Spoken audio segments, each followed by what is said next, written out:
Up until this series, the Phillies had not won a series from the Red Sox since 2003. Back then, it wasn't a preview of a fall classic. In Game 1, Dominic Brown got the ball rolling early, a 2-run home run against Josh Beckett. Later on, Shane Victorino added a 2-run home run of his own. And then Cliff Lee, well, he was dazzling from pitch number 1.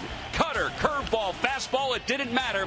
And Lee preserved the win, pitched another complete game shutout. It was his 3rd straight. So the Phillies took Game 1. In Game 2, the Vanimal was on the mound, Vance Worley, and he was right around the strike zone.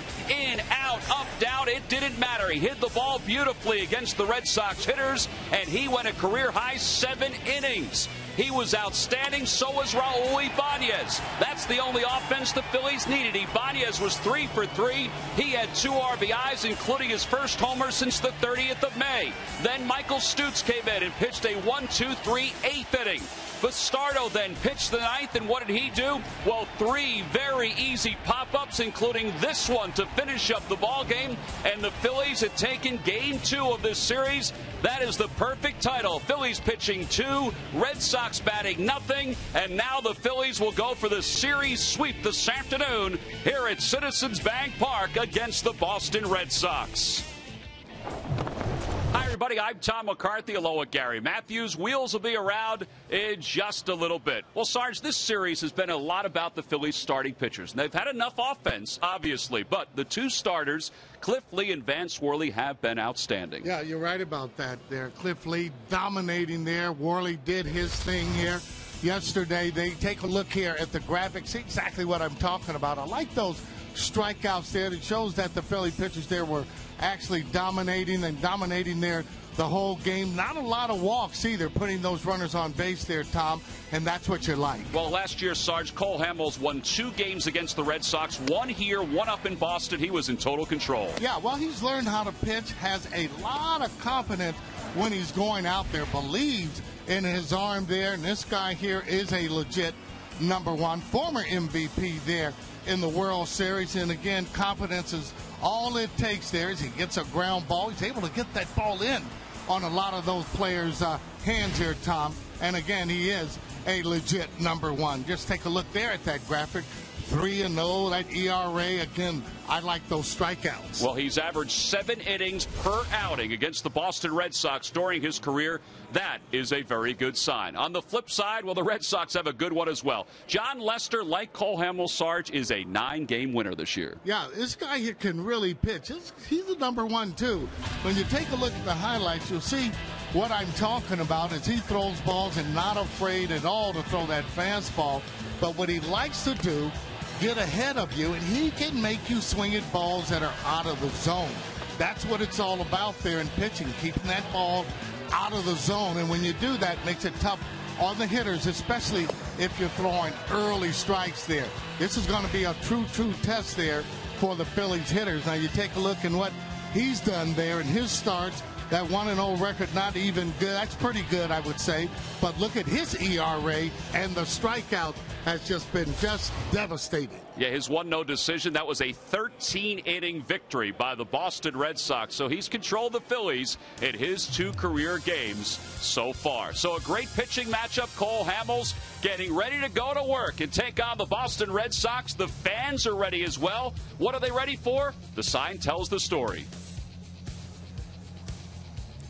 Phillies baseball is brought to you by Toyota. Toyota offers fuel efficiency you'll love, only better. By Southwest Airlines. Southwest Airlines new Rapid Rewards. Unlimited reward seats and no blackout dates. By Xfinity, only from Comcast, the official HD triple play provider of the Phillies. By Citizens Bank, we're for homes. Talk to us today about how we can help guide you to the loan that's right for you. And by Independence Blue Cross. No matter where you are in life or business, we have plans that fit. Go to plansthatfit.com.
The series sweep against the Boston Red Sox.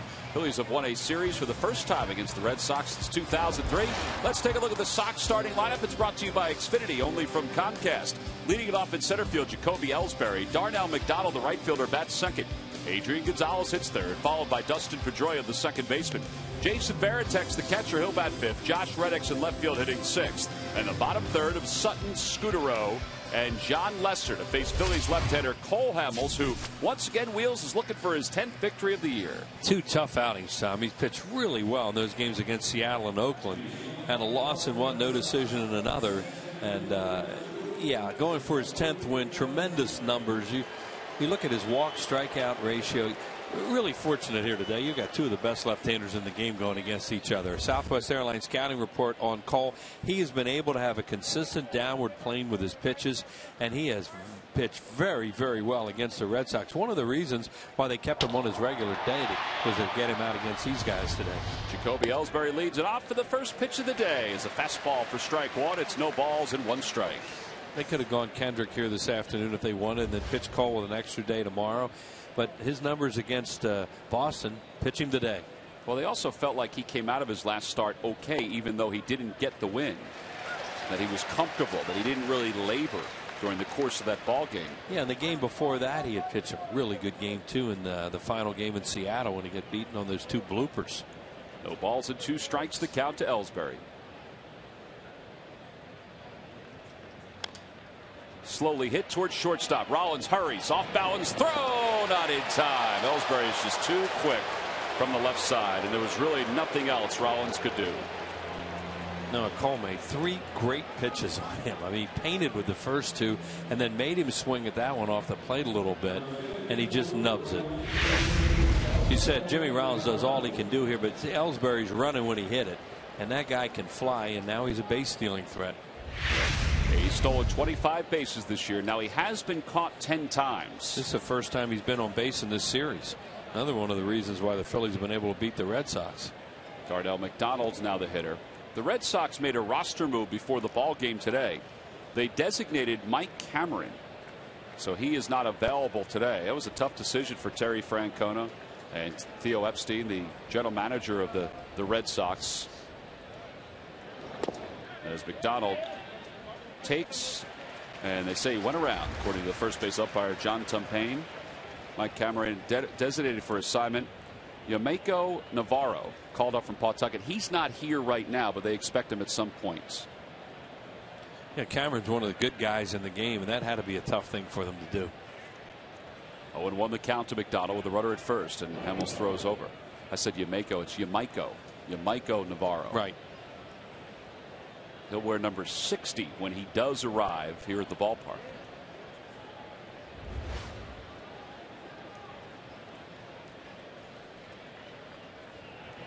Swing and a miss. No balls and two strikes. Both Hamels and Lester, who we're going to see in a little while, have tremendous cutters that they use to the right-handed batters, and makes a very effective pitch, and they can also pitch away to left-handed hitters with it the way he was doing with Ellsbury. There's John Lackey with the sunglasses on in the middle, the sweatshirt. He pitched last night. Foul ball off the bat of McDonald. It remains no balls and two strikes. Darnell McDonald is 4 for 31 against left-handed pitching. That equates to a 129 batting average. Terry Francona was asked about McDonald being in there against Lee the first night, and Hamels here today, and he said, listen, this guy was hot last year. We saw it. We're hoping he does the same thing eventually. That one's to third. Polanco backs up on it. There's one, and there's two. A 5-4-3 double play. That's a great pivot by Chase Utley, too. You know, he reads where Polanco's going to give him the throw, and he got out of there before Ellsbury had a chance to get him. Because any kind of contact there or disruption, you're not going to get a double play. This is a long double play around the horn. Now watch where he takes it. He decides to come inside real fast. Ellsbury goes outside to get him, and he missed him. And as a result, you get the 5-4-3 instead of just a 5-4. So now with two outs, here's Adrian Gonzalez. There's so many ways, not so many, but there's different ways for second baseman to make that play. And in that case, that was really quick the way that Chase did that. And Ellsbury just couldn't adjust once he went into his slide. Right. I mean, it's almost like he thought he was going to catch it on the back part of the bag. A lot of times they'll do that and fade away, and then the guy will go after him that way. Gonzalez playing first base again this afternoon for Boston. I talked to him earlier today about playing right field, and he said it was, he didn't have a lot of chances, but he felt pretty comfortable out there. He said he was surprised that so many folks made such a big deal out of it. And I said, well, you only played one game there in the majors. He said, yeah, but I spent a lot of time in winter ball out in the outfield. Yeah, but when you think about him, you think about him as one of the best first basemen in the game, and obviously one of the best hitters. I said, where are you going to be, in center field today? He said, no, I can't really roam out there. I wonder if they'll do that when they go down to Houston, because that's a small ballpark, and they could probably get away with it down there too. Not a whole lot of room in right field and left field. Center field's huge. Swing and a miss. It's 3 balls and 2 strikes. Well, you saw that cutter right there, the way he threw it away from Gonzalez, got him to pull off a little bit, open up. That's a pitch he never had to throw to left-handed hitters. Gonzalez stays alive as he shoots that foul into the Hall of Fame club. Hamels, over his last 8 starts, has 5 wins, 2 losses, 1 no decision, a 1.85 earned run average. In his 2 losses, the Phillies have scored 1 run combined. Right. Swing and a miss. He got him. Went after him with the cutter, and it kept on going down and away to Adrian Gonzalez, and the side is retired. So a pretty efficient first inning for Hamels. This double play certainly helps his cause as we go to the bottom of the first.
Citizens Bank Park. Let's take a look at the Phillies starting lineup. It's brought to you by Xfinity, only from Comcast. Leading it off at shortstop, Jimmy Rollins. Placido Polanco, the third baseman, bats second.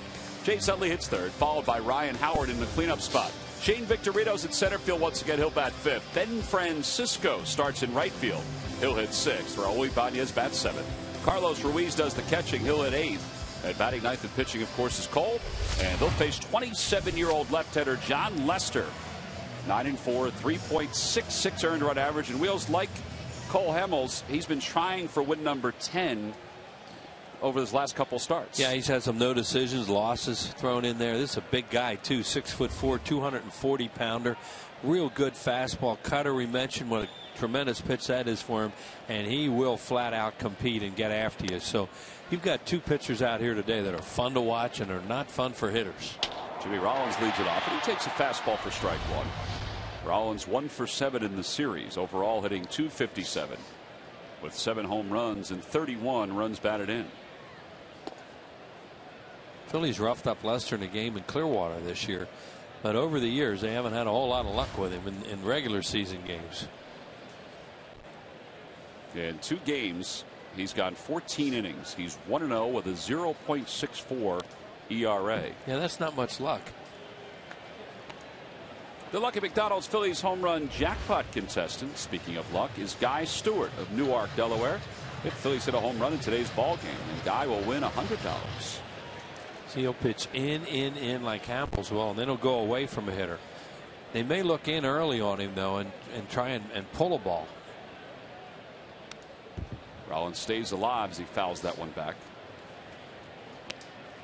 Right-handers are hitting .255 against Lester. Lefties .218. He has surrendered 14 home runs this year. That's the one thing you look at and wonder, but he's around the plate a lot, and those guys that are around the plate will throw homers. The other thing, too, is you got to be on your toes when he's on the mound because he'll hit you. He's hit 10 guys already this year. Yeah, he's effectively wild. Look at that. Lackey's hit 9. Brian Anderson's hit 7, and he's on the DL. Rollins grounds it to third. Drew Sutton throws out Jimmy one way. Well, it's a great afternoon here at Citizens Bank Park. Big sellout crowd. Fun series going for the sweep. And here are the Nissan keys to this afternoon's game. Two real good young left-handed pitchers on the mound today, and see if the Phillies could sweep a very good team before they head off on their road trip to Toronto and Florida. The Red Sox are in a little bit of a downspin right now, and the Phillies are catching them at the right time. See if they can get them one more day. Phillies will head to Toronto for the weekend series against the Blue Jays, all 3 day games. Meanwhile, the Red Sox will head to Houston to take on the Astros as Polanco takes a strike. It's 0-1. 4 straight day games. When's the last time last time I remember that is when Wrigley Field didn't have lights.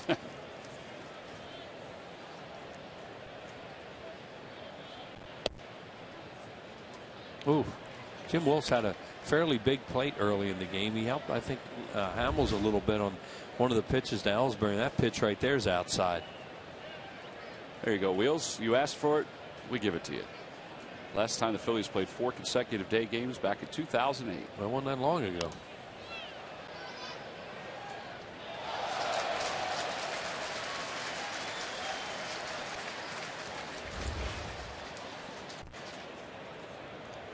Polanco 5 for 17 on the homestand. He scored a couple of runs. His average at .288. 4 homers and 39 RBIs. He leads all third basemen in voting, the fan balloting for this year's All-Star game, and that closes out at 11:59 p.m. Eastern tonight. So you can keep on voting for Polanco and try to send another Philly to this year's All-Star game as a starter. 1-2 pitch. Hit the opposite way. Pedroia to a knee. And there are 2 outs. So 2 groundouts for Lester. And that'll bring Chase Utley to the plate. I thought maybe Utley would play today. Day game after a night game. And it's been a little bit of a pattern with him, although he's been pretty much turned loose at this point. And he wanted to be in the lineup today, and he's out there. You wonder what they'll do with him in Toronto, though, on that hard turf. Well, they have the option, of course, of DHing him if they want to. Right. They could DH him all 3 days if they want to. He takes a strike, and it's no balls and 1 strike. Picture him as a DH. What would he be antsy?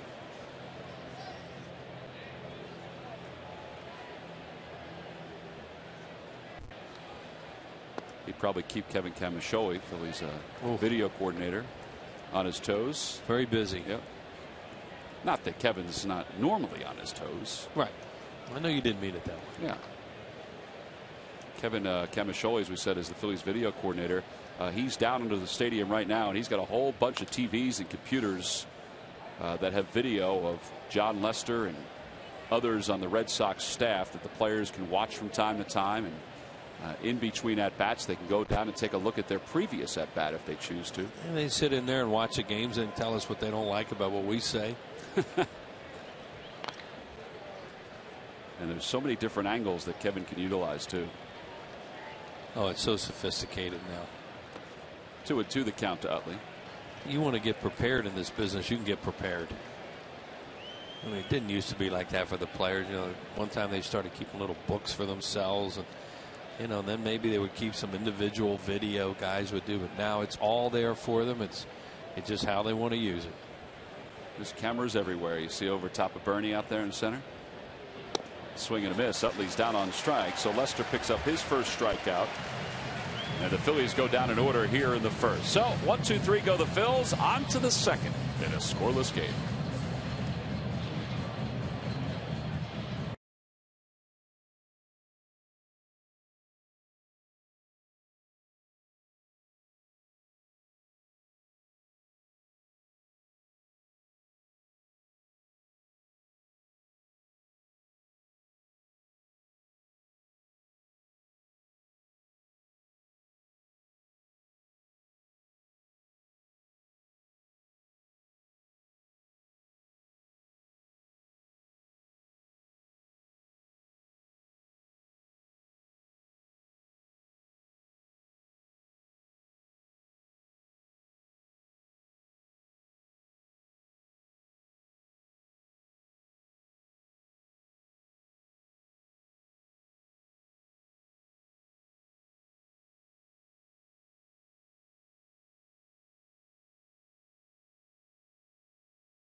MLB.tv today to see every Phillies game live or on demand on your computer and your favorite devices. Visit Phillies.com to order and get more details. MLB.tv, baseball everywhere.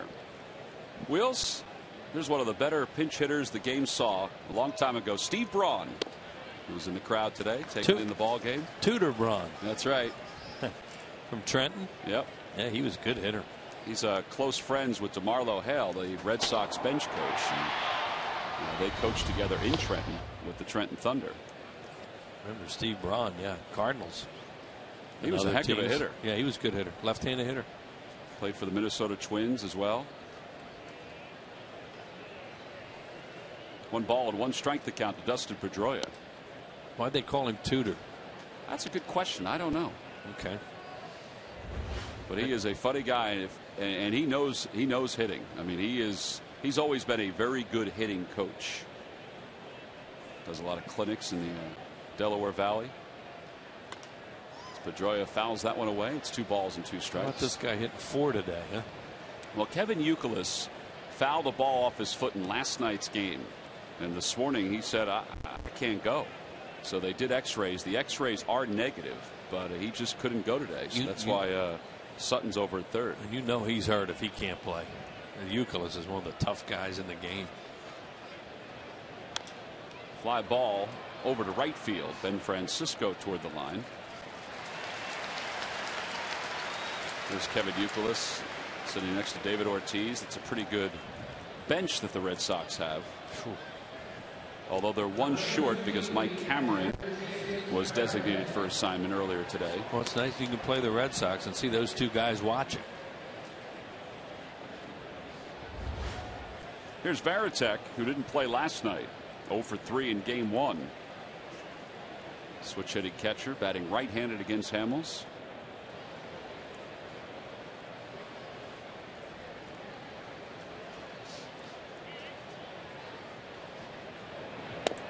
And a strike to him. It's 0-1.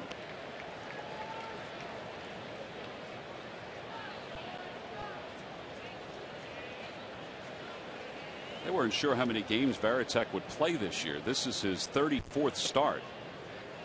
Jared Saltalamacchia, who started last night, has started 46 games for Boston. So he's probably played a little bit more than many people anticipated, but his numbers are not that bad.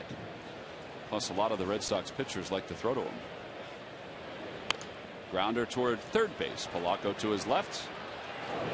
And they're in 2 outs. As far as offensively, it gives Terry Francona a lot of options because they're both switch hitters.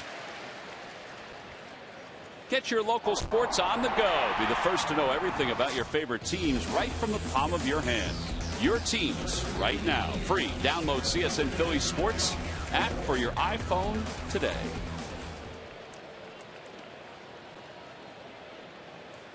Two outs for Josh Reddick, who had a couple hits in last night's game. And he takes outside. It's 1 ball and no strikes.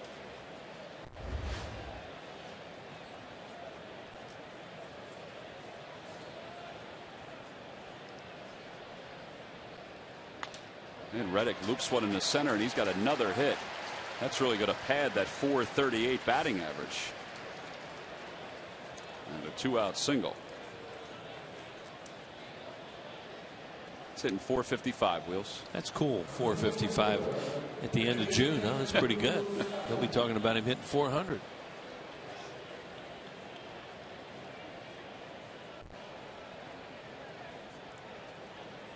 There's Drew Sutton playing third base today, as we mentioned. It's hard to believe it's the end of June, isn't it? Hard to believe it's the end of June. Probably not as difficult to believe that the Phillies have a league best 51 wins. Amazing. 21 games over 500. Yes, last night was the halfway point of the season. Today's game 82. 1 ball and 1 strike to count.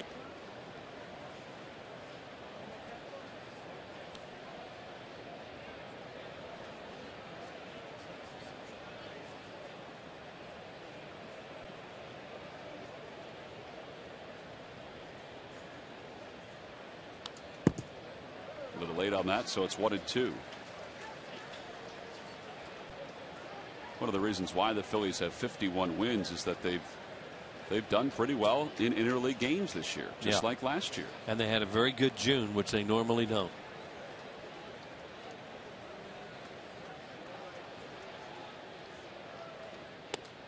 Oh boy, that was awfully close to being a called strike 3. It was a curveball that just hung up there. Other thing is 32-13 at home. Right. And they're the numbers in June. Now, numbers are not great until you get all the way to the bottom. 2.45 ERA, and you know that includes a 1.58 earned run average in interleague games. Cover up a lot of faults when you have a team ERA like that.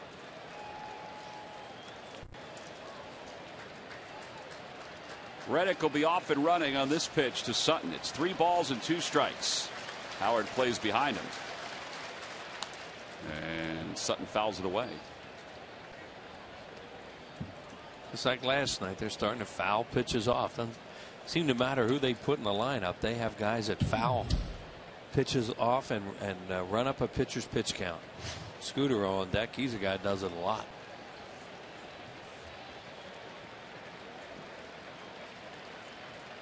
Runner goes again. Off the end of the bat. A spinner out to shortstop, and Rollins throws out Sutton. The side is retired. There have been a couple of those against Cole Hamels this afternoon. Red Sox get a hit. We go to the bottom of the second. Ryan Howard will lead it off.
along with Citizens Bank and the good folks from Phil Abundance, announced a great new initiative. It's called the Fans Feeding Families Initiative, and it's really to inspire folks to donate goods to Phil Abundance and other area places that need some food. Over 900,000 people go hungry in the Delaware Valley each year. Dan Fitzpatrick, who's the president of Citizens Bank, who's in attendance today. There's Dan. Citizens Bank does so many great things in the community. So do the Phillies. And Phil Abundance, which is right around the corner from here, from this ballpark, they are unbelievable with what they do in the community. And to jumpstart the program, Citizens Bank Foundation is donating $133,000 to provide hunger relief and nutrition assistance in eastern Pennsylvania, New Jersey, and Delaware. And $50,000 of that will go to support Phil Abundance. And Roy Halladay and the Halladay Family Foundation is also part of it. And Roy and his family are going to be strong proponents behind this new program. He's already done a PSA. In fact, there'll be pins that'll be for sale here at the ballpark and online at Phillies.com that Wheels and I are wearing.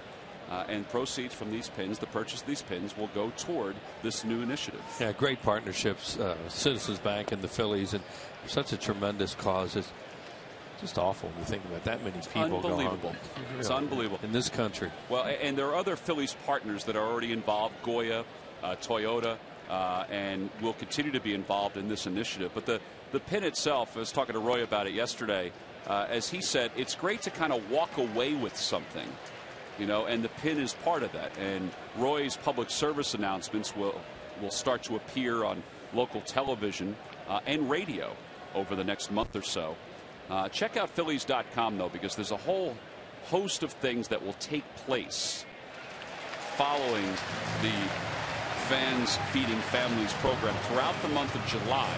And it'll kind of culminate at the end of July and then continue to be ongoing as the year moves on. Player of the stature, Roy Halladay, gets involved in an initiative like that. It brings so much more attention towards such a good cause. And the Phillies players are really, really good at this stuff. They have been at the forefront of it for a long time in the community. Well, the objective is to unite the Phillies community in support of hunger relief. So from now until Sunday, July 31st, when the Phillies have a game here against the Pittsburgh Pirates, there'll be different things going on to help promote this program in the Delaware Valley. And it's another great initiative, as we said, between the Phillies and Citizens Bank.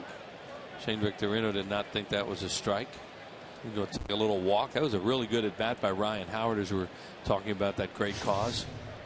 And as he walked on a bunch of cutters, there's Jim Wolf is the home plate umpire today, and he thought that was high, I guess. Well, no balls and one strike now to Victorino. In the air to left field.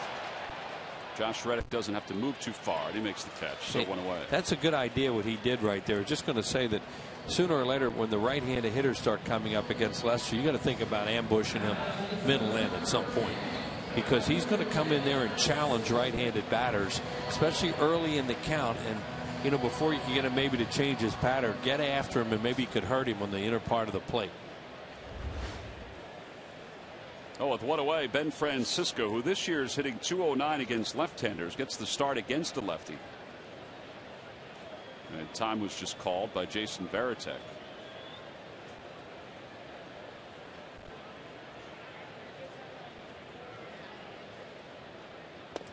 Inside, 1-0. Really look for another low-scoring game. We've been saying that so much, but especially here today with these two pitchers, they don't give up a lot. You got to work for your runs normally. We've been saying it so much that it might come back and it might be different one day. One of these days, but you wouldn't think so with these two pitchers, Tommy.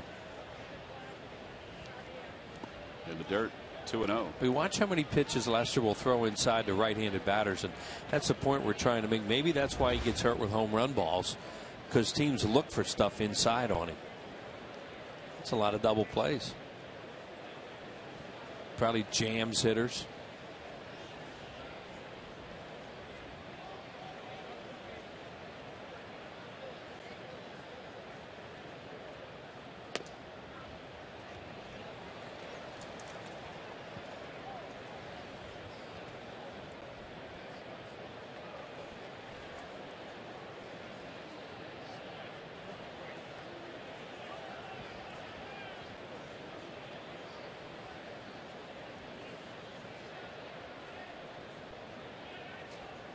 Ground ball toward third. Backing up on it, Sutton. He has a long throw to first, and Gonzalez stayed on the bag. That's an impressive play by Adrian Gonzalez to hang on the bag. The two-time Gold Glove winner, and record the out. Only thought Sutton was going to go to second and get the slower runner and just get an out there, but took the tougher play. Way long throw, falling away. Gonzalez is good. Look at that footwork. That's a little ballet work over there. And is his foot on the bag? Yeah, the ball's in the glove. You hate to see guys go sliding into first base, but in that case, that's probably a pretty good play because of the fact that, it looked like there was going to be a collision. And the throw may have been in the line, and if he slid, then he may have been able to avoid the tag and the throw. Here's Ibanez who takes a strike. It's 0-1. Well, you really have to be athletic to do what he just did. To just barely keep your foot on the bag, and it did look like he kept it on the bag. I thought he was out. Sam Perlazzo didn't argue. Usually the first base coach will help you with that.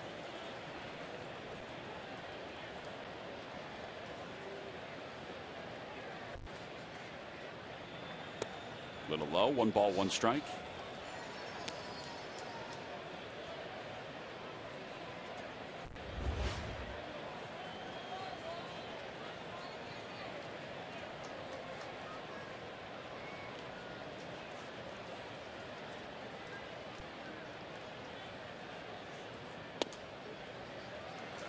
Ibanez last night had 3 hits, including a home run, his first since the 30th of May.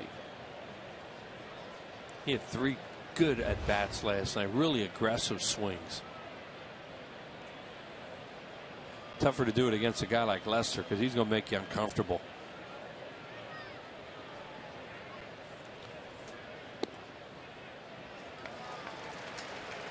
Well, he sees that Jim Wolf's given the pitchers the outside part of the plate, so he went there again, but it was a little wide. So it's a good hitter's count for Ibanez. But with his 3 hits yesterday, he's now 3 for 6 in the series.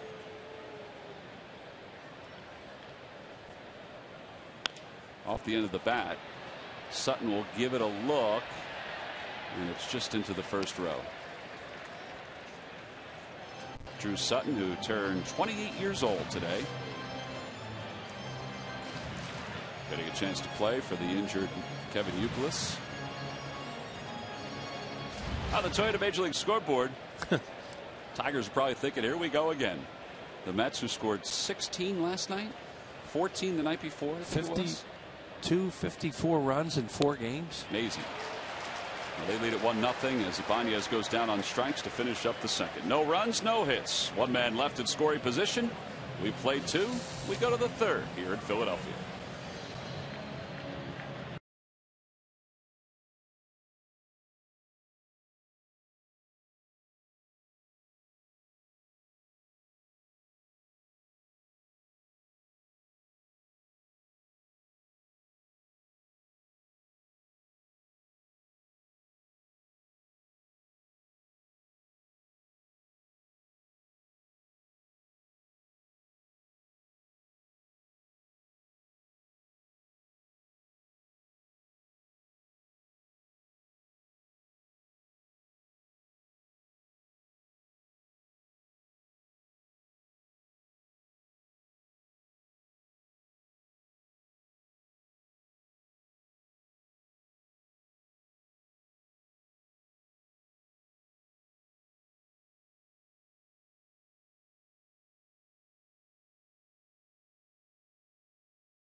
Log on to Phillies.com. Go to the fan section for all the information. Please submit your answer on the subject line. Wheels, here's the question. You have to use a little math here. Name the 2 Red Sox and 1 Philly that have won the Triple Crown a combined 4 times. The answer will be revealed in the 7th inning. That young lady was, well, neither one of those young ladies were around when these guys won the Triple Crown. No. We go to the 3rd. A lot of us weren't.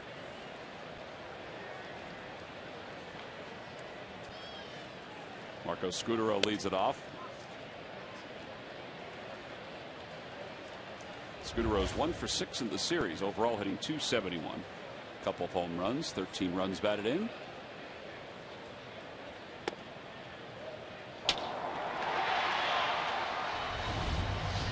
The way the Phillies have the rotation set up, Kendrick goes tomorrow, Halladay goes on Saturday, Lee goes on Sunday.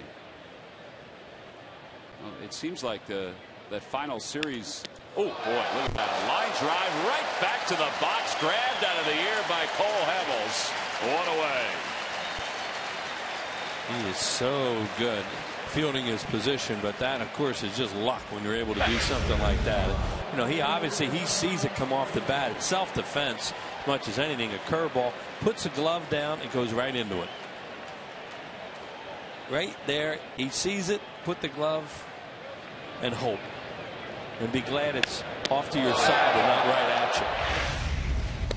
you. Well, here's Lester. That's a pretty good first out right there. Yeah. Watch it again. And his reaction. But, you know, like I said, it's a combination of, as a pitcher, the first thing you're happy about is it's not coming at you. The second thing is, how'd I catch that? Or it caught me. Well, it's 0-2 to Lester. We were saying that if the Phillies want to, that final series against the Braves here at Citizens Bank Park.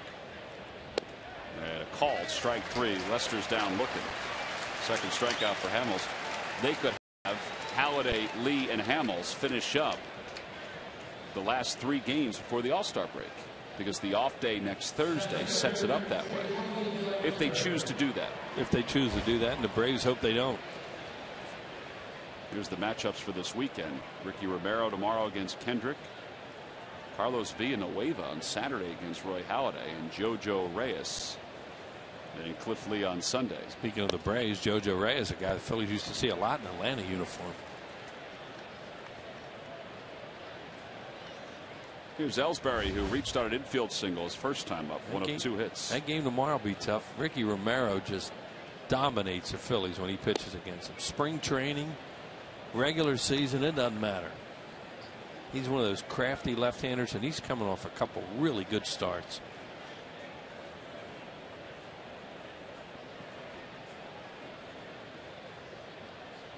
It's Canada Day too, Wheels. Canada Day. It should be very festive up there this weekend with Canada Day tomorrow and Roy Halladay on Saturday. It's 1 o'clock tomorrow on Comcast Sportsnet. In fact, day games across the board. Friday, Saturday, Sunday, and Monday. 2-1 pitch. Take it high, or I should say today, Friday, Saturday, and Sunday. I keep thinking Monday's going to be a day game because it's the 4th of July, but it's not. Well, it's an early start, though. It It's is. 6:10. Yeah. But not a day game, thank goodness, in Florida.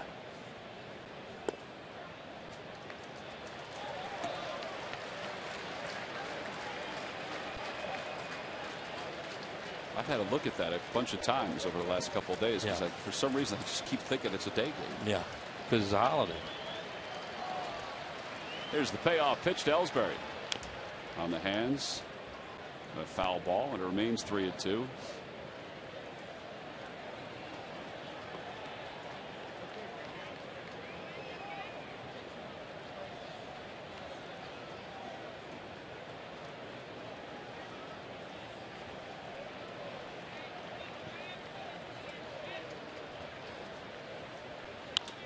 Grounder right side. Utley to his left. He got there, set himself, and throws out Ellsbury. The side is retired. 1-2-3 go the Red Sox here at the top of the 3rd. On to the bottom of the 3rd with the bottom of the order due up.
from Comcast, the official HD triple play provider of the Phillies, and by Citizens Bank. We're for homes. Talk to us today about how we can help guide you to the loan that's right for you. Oh, the first of 4 straight day games, so that little guy can watch every inning, not only today but also this weekend. And just to make it clear, they're not 5 straight day games. No, it's a 6:10 start on Monday night. Right. Although it probably should be a day game. It is the 4th of July. Carlos Ruiz leads it off here in the bottom of the 3rd in a scoreless game. 4th of July, one of the great holidays, of course, in this country. And then the next day is a big time occasion for the Phillies broadcast team, because it is your birthday. Yep. And Sarge's birthday on July exactly the 5th. Right. And July the 4th, I love July 4th. Always did. As a kid, you always had a ball game to play that day, and then there'd be fireworks at night. It was just such a fun holiday. That was a good part of my life. I thought the fireworks were for me, not for the country. What a rude awakening. Yeah, really. July 4th is our buddy Ray Tipton's birthday, our Yankee Doodle Dandy director for so many years. At one time, he had a dual role as producer-director with Harry, Whitey, and Andy, and boy, did he have his hands full. Premature gray. Oh, man. 1-2 pitch to Ruiz. Swing and a miss. Ruiz is thinking that was a foul ball. 3rd strikeout for Lester. Well, later on in the month of July, the Phillies and the San Diego Padres will play one of those wraparound series. That means it begins on Friday and ends on Monday. Monday the 25th is a 105 Citizens Bank Business Person Special. Following the game, of Modell's Sporting Goods Kids Run the Bases. That Sunday game has now been determined to be a 1:35 start. We've been saying how it's a TBD. But that has finally been decided. It will not be on national television. It'll be on the Phillies television network. Phillies also found out that Sunday in San Francisco will not be a national television game. We'll get around to that one later, but that'll be at probably around 4 o'clock Philadelphia time.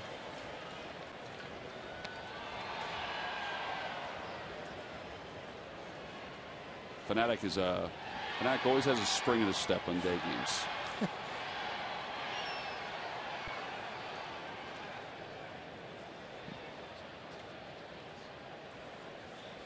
Two-0 pitch to Hamels outside. 3-0.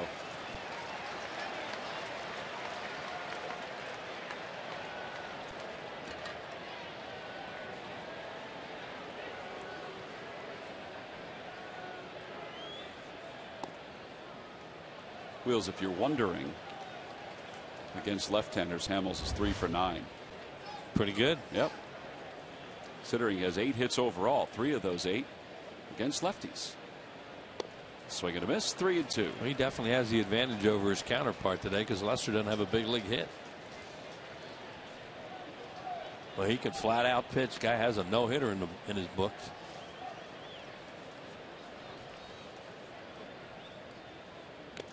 Cancer survivor. You know, he's quite a story, is John Lester. Yeah, he's been through an awful lot at a very young age, and really has solidified himself as the ace of the Red Sox. Josh Beckett is a big-time postseason pitcher, but Lester 19 wins last year for Boston. And he gets Hamels on strikes. So back-to-back strikeouts, in fact 3 in a row. And he has 4 overall. See the career winning percentage in Red Sox history. Lester is just ahead of Boo Ferris. How about Babe Ruth being on that list? Really? Now you need at least 50 wins. Babe Ruth, you need at least 50 wins, and Babe Ruth is there on that list. Before he decided, I'll go hit 700 home runs. Rollins takes low, 1 ball and no strikes.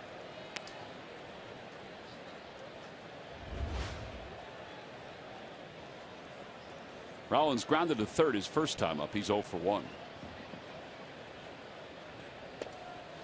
Cutter for strike 1, 1-1. I mean, some guys have to go from a pitcher to position player to pitcher out of necessity, because they can't do one or the other. In Ruth's case, he just excelled at both.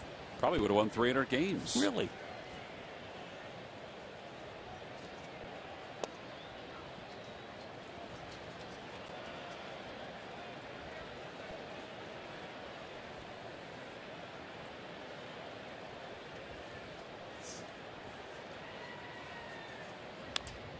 Rollins, little pop up over the head of Perlazo into foul territory.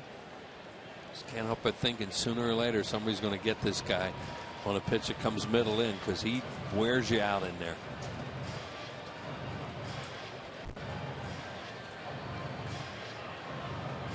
Twelve of the home runs are hit by right-handed batters.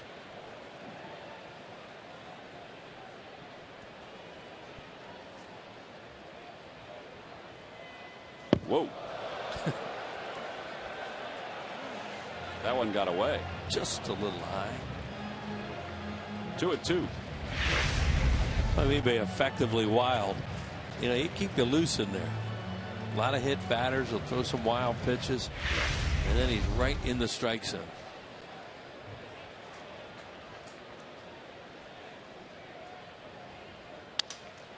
Hit toward third. It sounded like Rollins may have broken his back, and the side is retired. So Phillies go down in order for the second time this afternoon.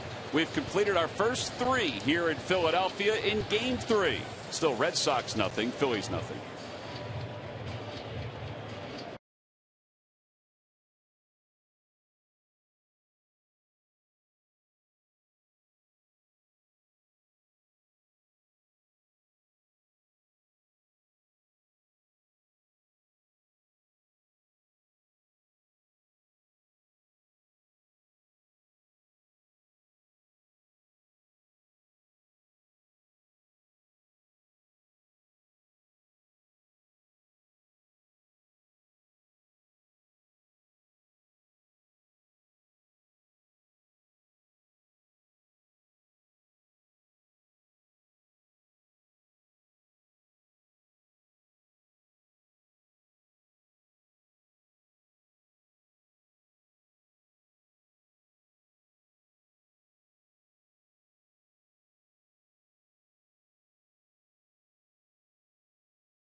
Like post-it notes with adhesive that really sticks. Who but W.B. Mason? Carl Graber, our statistician, uses post-it notes. In fact, uses more than his share on any given day, passing us different tidbits about what's going on. Sarge joins us here in the 4th. Cole Hamels, John Lester, as advertised today, Sarge. Well, both of them are 2 quality left-handers. Seeing Cole develop and even get better, I would think, just with the variety of pitches that he has. Cutter in particular. Well, Darnell McDonald got one of those cutters his last time up, and he rolled it into a 5-4-3 double play. And he's down to the count, no balls and 2 strikes.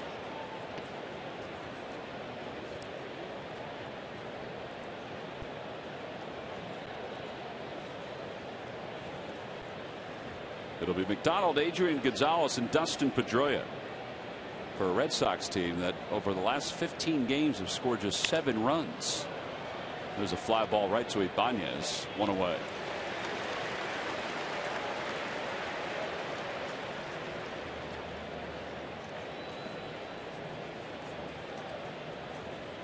That'll bring Adrian Gonzalez to the plate. I couldn't help but notice the other day, Sarge, when you and I were in the clubhouse, the Red Sox clubhouse, you were talking to Gonzalez about making the switch to the American League. And, you know, whether it was easy or difficult, he said, baseball's baseball. But a lot of times when you go from a market like, let's say, San Diego to a market like Boston, you have some trepidation because it's so much bigger. There's so much more media coverage. You have a lot more on your plate from day to day. And when you sign the kind of contract he signed, there's a little bit more responsibility. Yeah, just goes to show you, though, this guy can hit no matter where he is or what ballpark that he's in. And he's able to do that because of his approach. I mean, he's very quiet. Well, Doc had to deal with that going from Toronto here to Philadelphia. A little different, though, I think, with a pitcher. You know, because the pitcher always knows exactly what he's trying to do with that particular hitter. You know, the hitter doesn't know until after you faced a pitcher. And especially if he has overpowering stuff from his fastball and being able to hit different spots. Back toward the middle, knocked down by Hamels. It knocked his glove right off his hands. Let's just hope it hit his glove. Well, let's hope it hit his glove. Here comes Rich Doobie and Mark Anderson. Mark, the Phillies athletic trainer, and Hamels taking a walk right behind the mound. Here comes Charlie Manuel as well. Yeah. Boy, that's 2 balls right back to the box. The first one was flush into his glove. That one may have hit some flesh. Well, any time, though, that good thing it's on the glove hand. Any time you throw the ball on the outside of the plate that's slow, good hitters, you can look for the ball to come right back up the middle the way that one did, and that one really got in on him. It's a good thing if it hadn't hit anything, probably better there because that's not the hand that he throws with. Well, obviously you don't want him hurt in any way. It seemed like it hit him right, and we don't know this just by looking at it, but right at the bottom of the palm. You know, where it sticks out a little bit, and that sort of sticks out of the bottom of your glove as well. I think that it scares you so much when a pitcher sees that ball coming up the middle. You don't know exactly where the ball is actually going, and you're hoping that that ball doesn't go off of you. And yeah, there's been pitchers that have been hit in the head and on the body.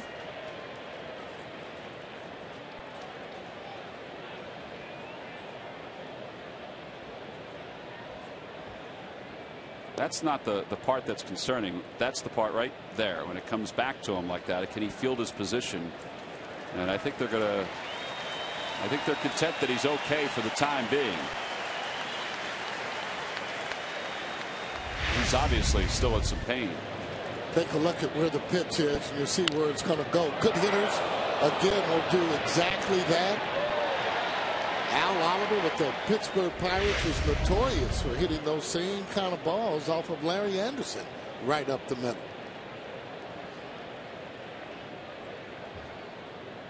Pedroia swings at the first pitch. Now again, it's difficult to tell just from the replay where it actually hit, where it definitively hit. You know, the assumption is it hit the bottom of the palm, maybe toward the thumb a little bit. Yeah, well, sometimes though he wears that glove just off the palm, just a little bit. Grounder left side. Here's Polanco to his glove side, and he throws out Pedroia on a nice pick by Ryan Howard. So 1, 2, 3, 4th. A little scare for Cole Hamels. We go to the bottom of the 4th. Still a scoreless game.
Phi Chevrolet. See your local Chevy dealer. Visit ChevyDealer.com.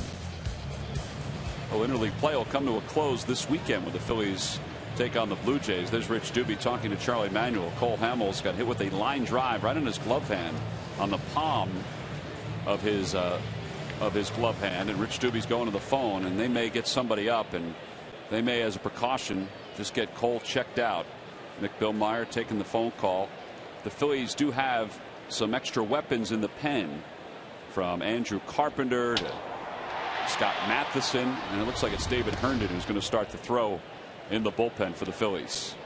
You know what happens a lot of times when you get hit anywhere on your body, after you get in and sit down a while, it starts to kind of swell up on you, depending on where that ball has hit you. Polanco's 0 for 1, and he takes on the outside corner. It's no balls and 2 strikes.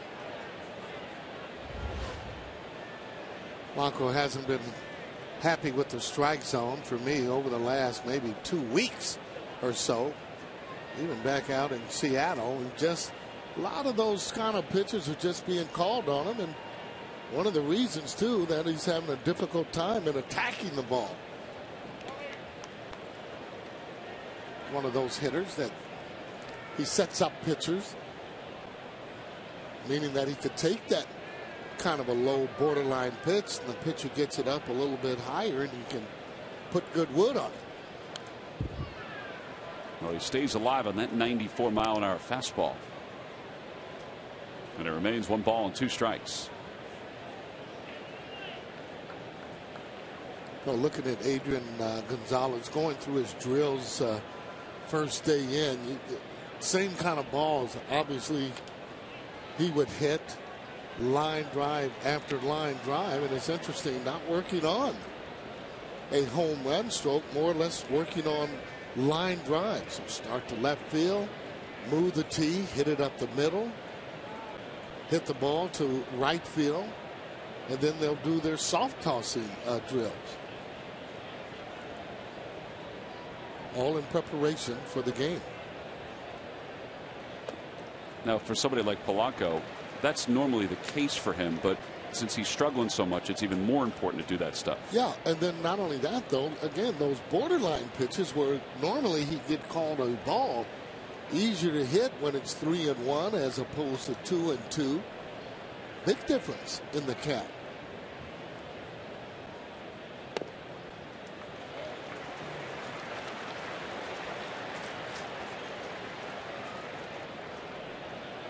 Lester, sorry Tom, going right back down where he kind of got that strike, which is being smart. He was probably surprised he didn't get it. Well, you see, Polanco wasn't too sure either. Grounder left side. Sutton cuts it off in the hole, and there's 1 away. Oh, remember that tonight at 11:59 p.m. Eastern time, the All-Star voting comes to a close online, but you have up until that time to vote for your favorite Philly player. You can do it up to 25 times. Again, go to Phillies.com. We've been saying it all along. Vote early, vote often. Well, it's no longer, it's a little late, but you can keep on voting often at Phillies.com. There's Chase Utley. He struck out his first time up.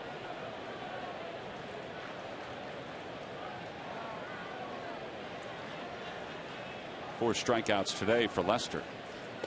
And a curveball in there for strike 1. Boy, what a tough pitch to hit. Only 73, but he starts it in a position where if it's a fastball, you'd have problems getting out of the way of it.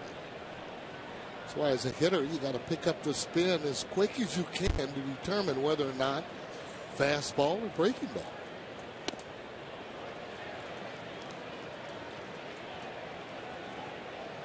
This guy wouldn't be fun from the left side, let me tell you.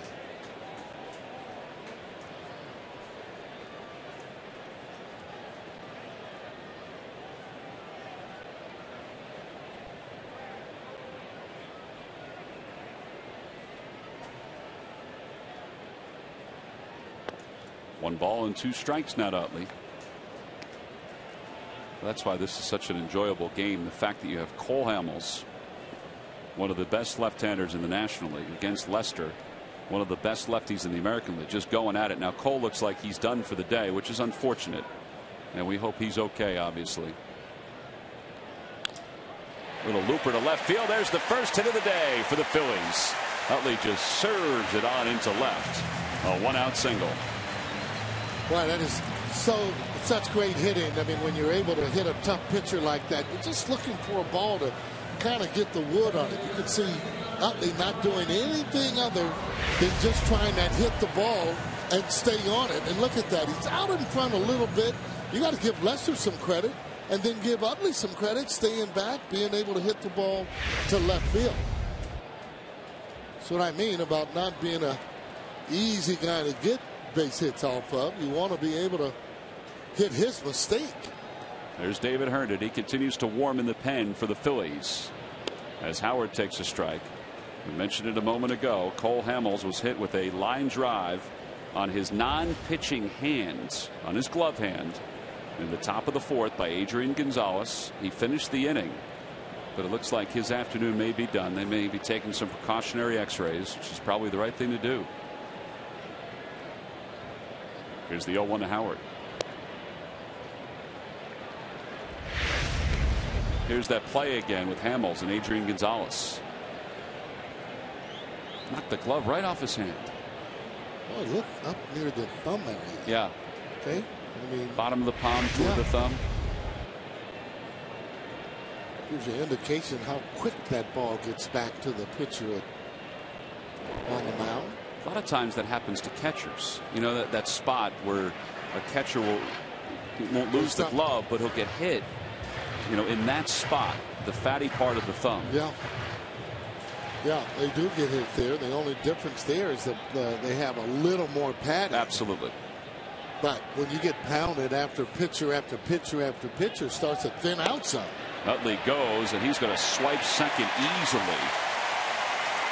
And he recognizes that this is going to be a tough pitcher to get a run or two against. So he's trying to get into scoring position, and he does. That's his second stolen base of the series. Yeah, going probably on first move there. There is a sign that as soon as the pitcher picks up his foot, look at that. He's off and running. That's exactly what I'm talking about. You know it's a straight steal because he didn't look over to see if contact was going to be made. Now after taking a peek at the outfielders, Utley takes his lead off second. Howard in the air to left field, not deep. Veritek 4 steps from the track makes the catch, and Utley draws the throw.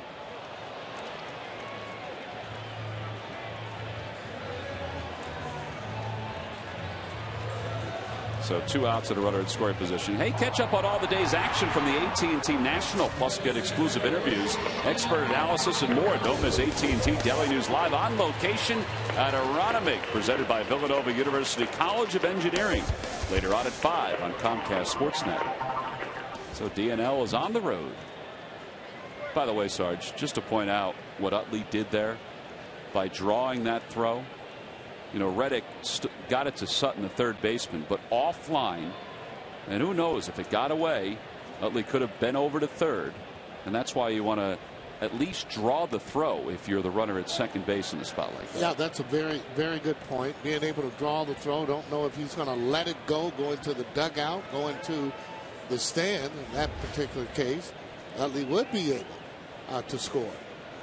But he's always thinking out there. So, I mean, those kind of plays from him doesn't surprise me at all. He's a baseball player and thinks the game and has his head in the game.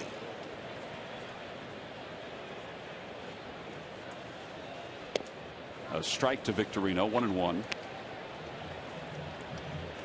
I just like seeing it. You know, I know all fans do. I just like seeing the game played the right way. Well, and that really is the norm, the way it should, because a lot of players don't. That's why it stands out so much when a particular player does that like that.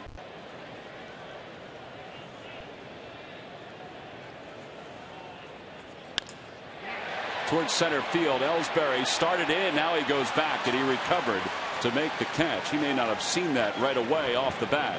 And the side is retired. Victorino hit it pretty hard. Phillies leave one in scoring position as we go to the 5th.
As we go to the top of the fifth, Red Sox nothing, Phillies nothing.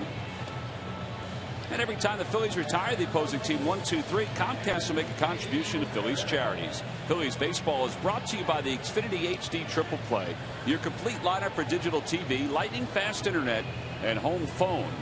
Now it was Hamels against Lester through the first 4. But after that ball back to the box off the bat of Adrian Gonzalez hit the non-pitching hand of Cole Hamels. David Herndon will take over here in the fifth. Here it is. Knocked the glove right off Cole's hand. He still had the presence of mind to make the play. That shows you just how hard Adrian hit that ball. And for that ball, and you see him just going down. So he's got to be in some pain. I don't know exactly the extent of it, but hit hard enough for him to be out of the game. So yeah, we'll give you an update when we hear one from down in the clubhouse. Jason Veritek takes a strike. Oh, we were just told that it's a right hand contusion. X-rays are being taken right now. That's the most important thing for me. Just get the X-rays and the results. Right. Yeah, exactly. 0-2 the count to Jason Veritek, who grounded to third his first time up, hitting right-handed. You know, Tom, when you talk with Greg Maddux, I mean, longtime pitcher with the Atlanta Braves, also with the Cubs, he anticipates the ball going up the middle, and especially because he threw a lot of balls on the outside part of the plate and down. You know, when the hitter is actually approaching the ball the way he should, again, those balls are going to be somewhere up the middle. So one of the reasons, too, Greg was such a really good fielder, anticipating the ball as opposed to it being a surprise when the ball comes hard up the middle. Because you don't have time to get out of the way if you're a pitcher and it's that low. You're just hoping that it doesn't hit you. Outside 3-2. Well, Cole is one of the better fielding pitchers in the National League. I think he can win a Gold Glove. I really do. I think Cliff Lee is in that same category. And he just reacted. And it was the second time today that he reacted that way. And he made a fine play. But you're right. Jim Cott always talked about that too, Sarge. Get into position as a pitcher to make the play, to field the ball.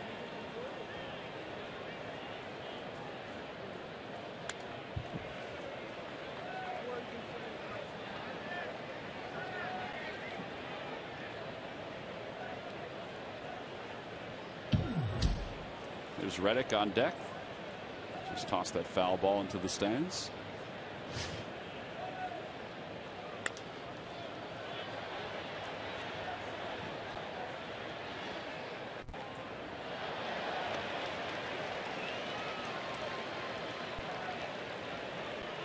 Guy brought his glove to the game. Wondered if he'd ever get a chance to use it. Well, he just did.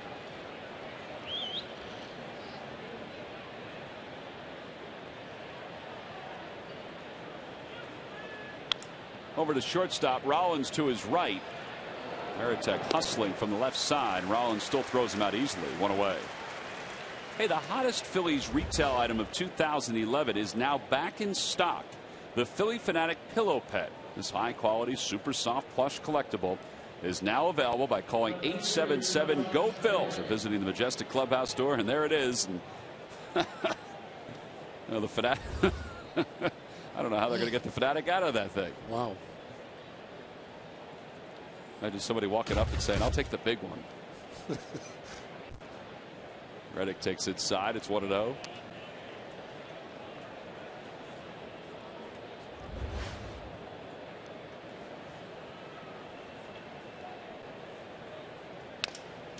Veritek guides one down the right field line. That's a fair ball, and Francisco can't get to it, and Reddick's going to get around second, head to third.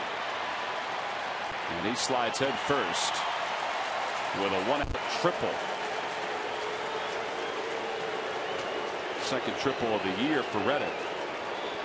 Well, Francisco just didn't play that one that well, and because of it, he played it from a double into a triple. You're absolutely right about that, Tom. If he's able to catch that ball right there, so he ended up getting there late. The effort is there. Yep. Execution just is not. held up just a little bit, and that ball took a little bit of a funny hop. Nevertheless, some kind of way you like to try and keep him from getting over to third base, where it takes less than a hit to get him in. Well, the Phillies have played the infield up a little bit, not all the way, but halfway, with a runner at third and one out for Drew Sutton. And Sutton takes a strike. It's 0-1. Well, one of the things, ball was not hit very hard. It just had great placement as it went into right field.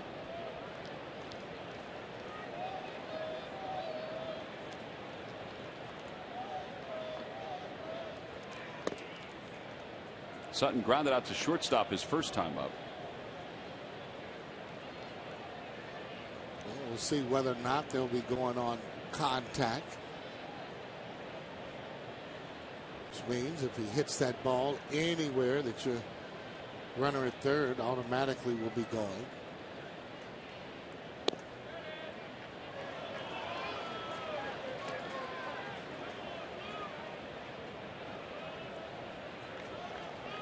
What would you do in this spot, Sarge? Would you go on contact?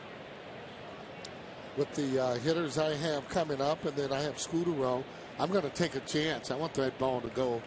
I'd like to see it go through. Then you have another hitter coming up. However, looking out because you could be walked because of the pitcher. Yep.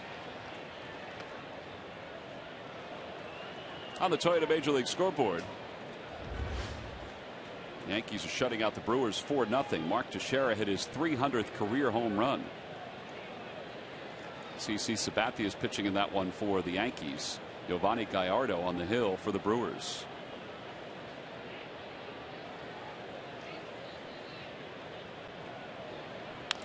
Hit to the right side and through. A base hit, and the Red Sox will take the lead. Now some of the youngsters for Boston give the Red Sox a 1-0 lead as Sutton brings home Veritek here in the top of the fifth. He actually threw him a slider. If you're going to throw that pitch, for me, you want that in the dirt. You want to get him out on some good hard fastballs in. Watch how the ball comes into him. Ball's on the outside, actually just hung up there. No break on it at all. He tried a backdoor breaking ball to get him out. Just didn't happen.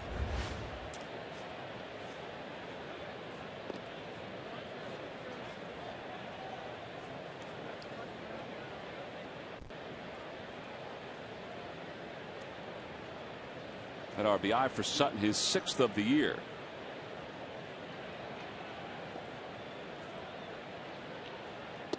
Inside, and it's 1-0 to Scudero. You know, the Phillies bullpen during interleague play, there have been times where they really haven't been utilized because the starters have been so good. But when they're out there, the bullpen before that run, a 1.56 earned run average. Runner goes, and Sutton's going to get to third on this one. So first and third with one out. As Scudero served it right through the hole on the right side. So 3 straight hits for Boston. And here comes Rich Doobie out to the mound to chat with David Herndon.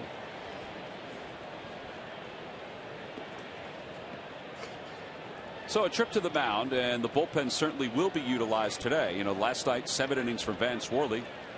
Only 2 guys had a pitch, and it was only 2 innings, 2 easy innings. Night before, Cliff Lee, well, he pitched a complete game. Then there was the off day on Monday, so the bullpen is rested coming into this game. Rested and strong. That's why they're doing so well. Not getting in the game as much as they really should. But again, Herndon coming in, just want to try and keep them right there at bay, give the offense a chance to maybe get a hit or two to be able to drive in a run, but you don't want it to get out of hand because John Lester is just a tough pitcher to score a lot of runs against. Now, Sarge, your assessment of this season so far, 51 wins for this club. I mean, for me, it's phenomenal. And even though you say, the guys aren't hitting the way that they should, maybe so. But then what does that say for the rest of the league when they're winning, have more victories than anyone else? So that's, for me, the way you got to kind of have to look at it.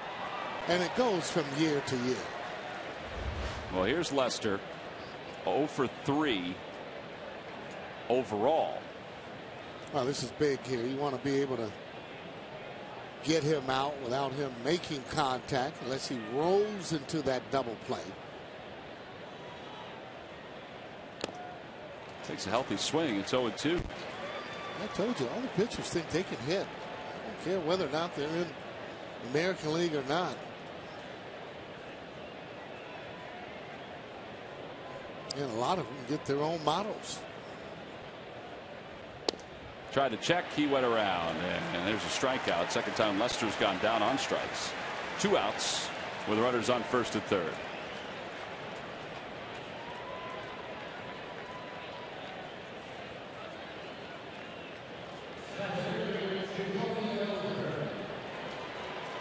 So now Jacoby Ellsbury will be the hitter to face David Herndon.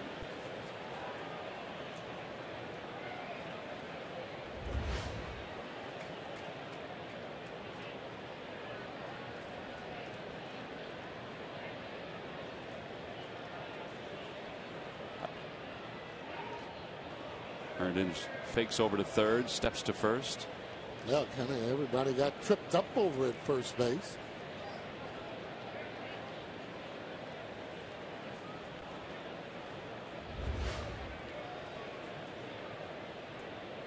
Ellsbury having a good year all the way around. You can see even by that graphic right there. And he takes low, 1 ball and no strikes. He came in hitting over 300. He has dropped some, but you're right. His numbers: leadoff hitter, 9 home runs, 39 RBIs. That's pretty good. Hitting on his way maybe to 200 hits, 95 here so far.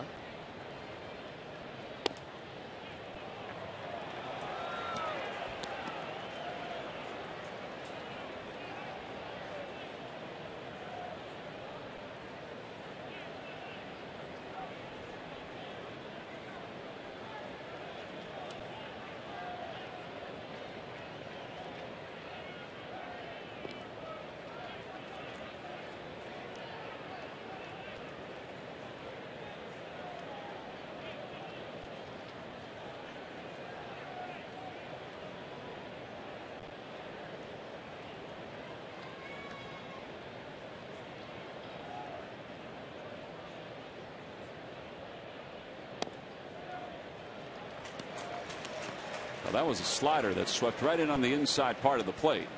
And it's 2 balls and 1 strike to Ellsbury with Scudero over at first. And Drew Sutton at third. A whisper from Ron Johnson in the first base coach's box. A whisper from Tim Bogart in the third base coach's box. And through the hole on the left side. 1 ground ball after another. And another run scores for the Red Sox. An RBI single for Ellsbury. It's 2-0 Boston. Well, just needs to have a little bit better location. It was down okay. This guy hasn't been hitting 300 for most of the year. Not a good hitter. We'll take a look. He just throws the head of the bat. And I think that back ball was on the outside kind of part of the plate. Give Ellsbury some credit, being able to go out there and staying right with it and driving the ball out to left field. Well, here's Darnell McDonald, who's 0 for 2. Slowly hit towards shortstop. Rollins charges, and his only play is to first, and he gets McDonald. And the side is retired. But the Red Sox strike first. They score a couple runs on 4 hits. They lead 2. Middle of the 5th here at Philadelphia. It's the Red Sox 2 and the Phillies nothing.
Well, the Phillies have one more series before the All-Star break here at Citizens Bank Park. It's against the Braves. Then after that, they go on the road following the break and then come home to take on the Padres. Go to Phillies.com and check out what's available on some of these upcoming home games. You might be surprised to see that there are some seats still available. And a reminder that there are standing only tickets that go on sale each and every day prior to the start of every home game here at Citizens Bank Park. Bottom of the fifth, the Phillies trail at 2-0. Andrew Carpenter loosening up in the bullpen for the Phillies. David Herndon allowed 2 runs in relief of Cole Hamels in the top of the fifth. Francisco bunts toward third. Sutton lets it roll, and it rolls foul.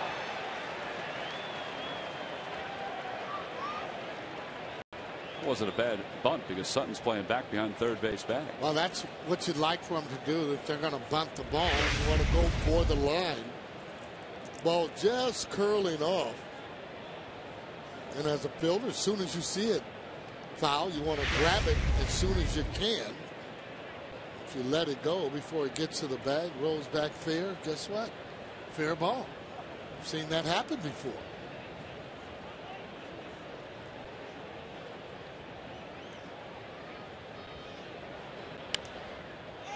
There's a pop-up in front of the plate. Veritek runs out from behind the plate and makes the catch.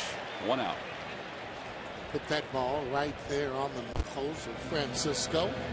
Fastball, 92.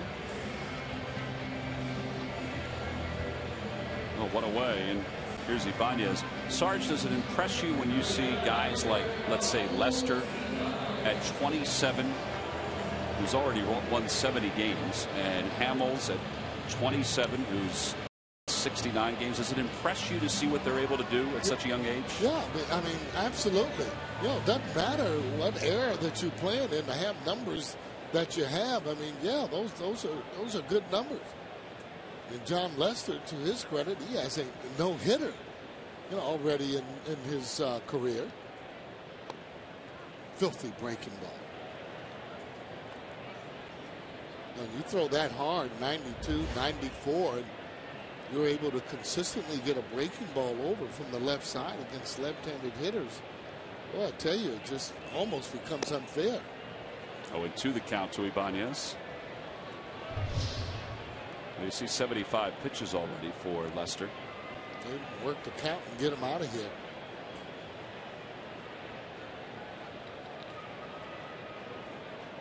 Got quality pitches. Just can't sit on one particular pitch.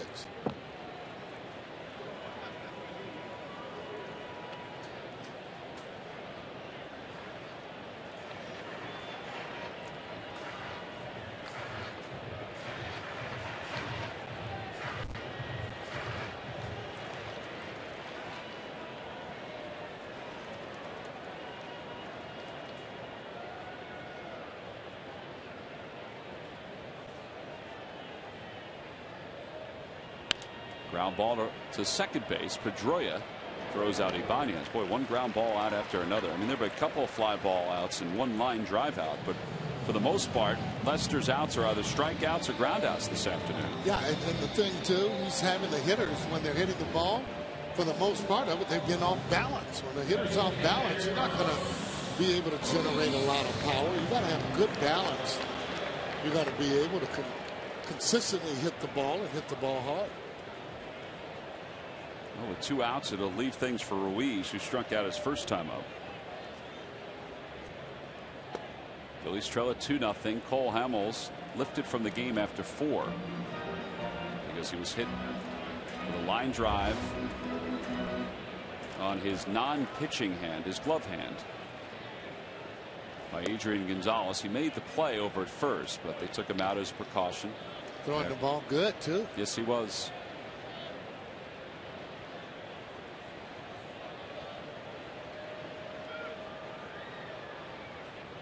Yeah, as a fan, I think a lot of people, including ourselves, looked forward to Lee against Beckett in game 1. Yeah. But I loved this matchup from a distance once you found out Hamels was going to pitch today. Oh, great matchup, and just the way that it was taking form, and no one had scored up to that particular point. Well, you like to see what those pitchers are made of, and especially one like John Lester that comes with a pretty good reputation.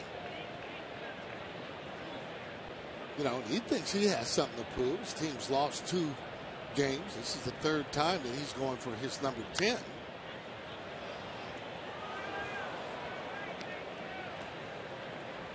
Well, it's time now to take a look at the Mazda League leaders, the active career leaders in winning percentage. And Lester, well, he leads the way. Chien-Ming Wang is still in the minor leagues for the Washington Nationals. Then Roy Halladay is 3rd. Johan Santana and Adam Wainwright. Ruiz a little out in front. Shallow center. And the sign is retired. So another easy inning for Lester. He retires the Phils in order here in the 5th. We've completed 5. It's on to the 6th with Adrian Gonzalez due to lead it off.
Cliff has put a halt to scoring for opponents, throwing 3 consecutive shutouts. His scoreless inning streak is a career-high 32 innings, and he ran his record to a career-best 5-0 during the month of June.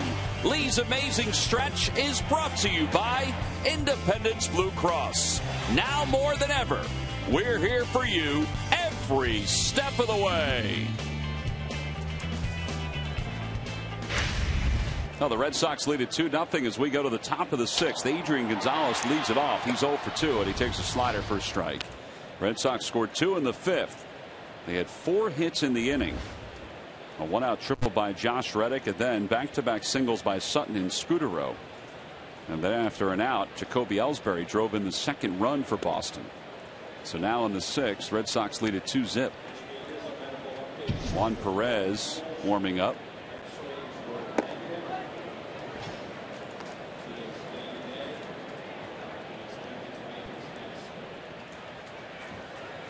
Jay McLaughlin, who does the in-house public address here at the ballpark, just announced that X-rays on Cole Hamels'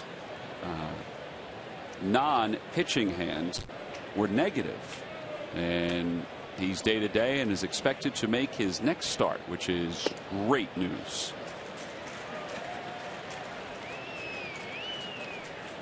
Well, he's got to make his next start. Shows you that although it's serious, not as serious as it maybe looked when it first happened. Well, his next start is scheduled to be Tuesday in Florida. 2-2 pitch. Foul ball. And if you just joined us, this is what happened last time Adrian Gonzalez was up. A line drive right back to the box. Knocked Hamels' glove right off his hand. I think the ball hits sort of between the palm and the thumb on that hand, and that's why he left the game. Well, he seemed to be going right down in the tunnel right away, so obviously he knows Or he probably knew he wasn't going to come back just because of the pain that he was feeling on it. So good news is he won't miss his next start. Over to second base. Utley is playing in shallow right. Steps up on the infield dirt. One away. A good start for Herndon here in the 6th.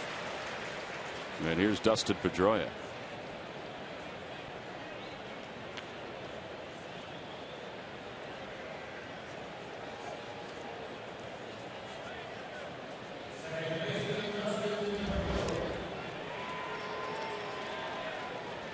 Pedroia is 0 for 2. He's flied to right. He's grounded to third.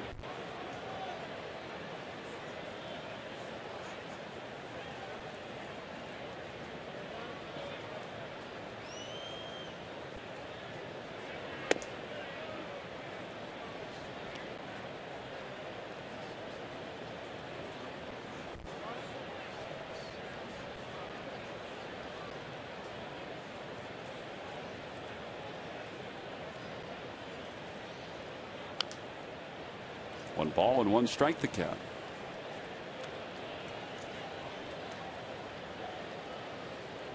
Well, for a small guy, he really swings the bat extremely hard. Takes a healthy cut up there. Does like hitting the fastball. Ryan Howard bobbles. Herndon, though, is there, and it's a 3-1 putout. He didn't panic, and it was a good recovery, and Herndon did his job by getting over to the bag. Good point. Anytime the ball hit to the right side, automatically pitcher should be going that way. Never can tell. Somebody's going to make a good play or knock the ball down. Take a look at it. Ball hit right to Ryan Howard. He does kind of knock it down, finds a handle, makes it an easy play out of it. And the key, like Tom mentioned, just don't panic.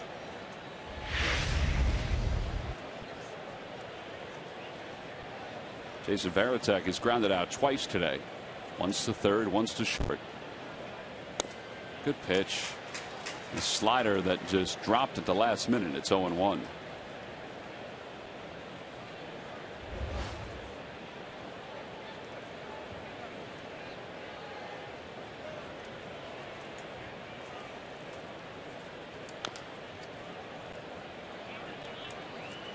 Andy Rabel making the attempt on that foul ball. Railing got in the way. The camera got in the way. It's always the equipment, Andy. Yep. You know how that is, Sarge. Yeah, absolutely. Thanks a lot. Looking at the glove, looking at the grass, looking at the wall. Yeah, I got to tell you, though, I've had some gloves that were a little bit maybe too loose that would cause the ball to drop out. Whether or not you want to believe that or not, but you end up still getting in there. These days, you get a hit.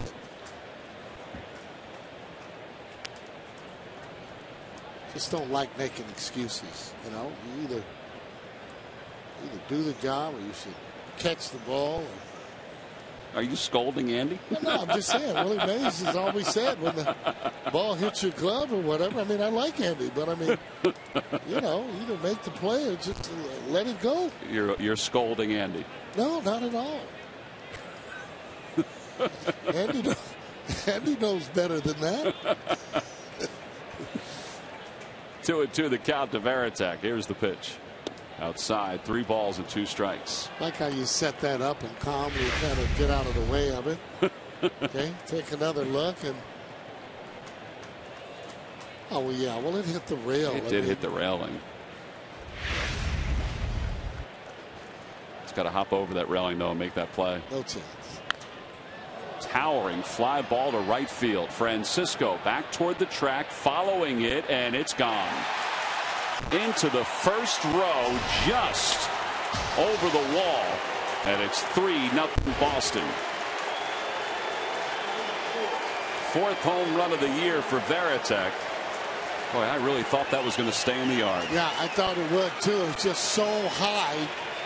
Didn't get out by much, but it doesn't matter as long as it's out. Take a look at his swing. Not a bad swing, though. That swing that he had, uppercut. The ball kept going and going. And not out by much, but it is out. So Veritek makes this a 3-0 game. Here's Veritek. Phillies have had a tough time retiring him. He's 4 for his last 5. That home run by Veritek, his first since the 11th of June. And it's 2-0. That's what happens when you start hitting that ball good. You can take them barely off the plate. You're feeling pretty good about yourself. Polanco will give it a look over toward the Red Sox dugout, and he runs out of room. And the camera, man, is dangerous business, isn't it? Well, Gene's down there and handling the visiting feed, and he was trying to foul the shot, and Polanco wanted to make sure he was okay. Whoop. Well, if he's following the shot, it's almost on his head. Thank you very much, he says.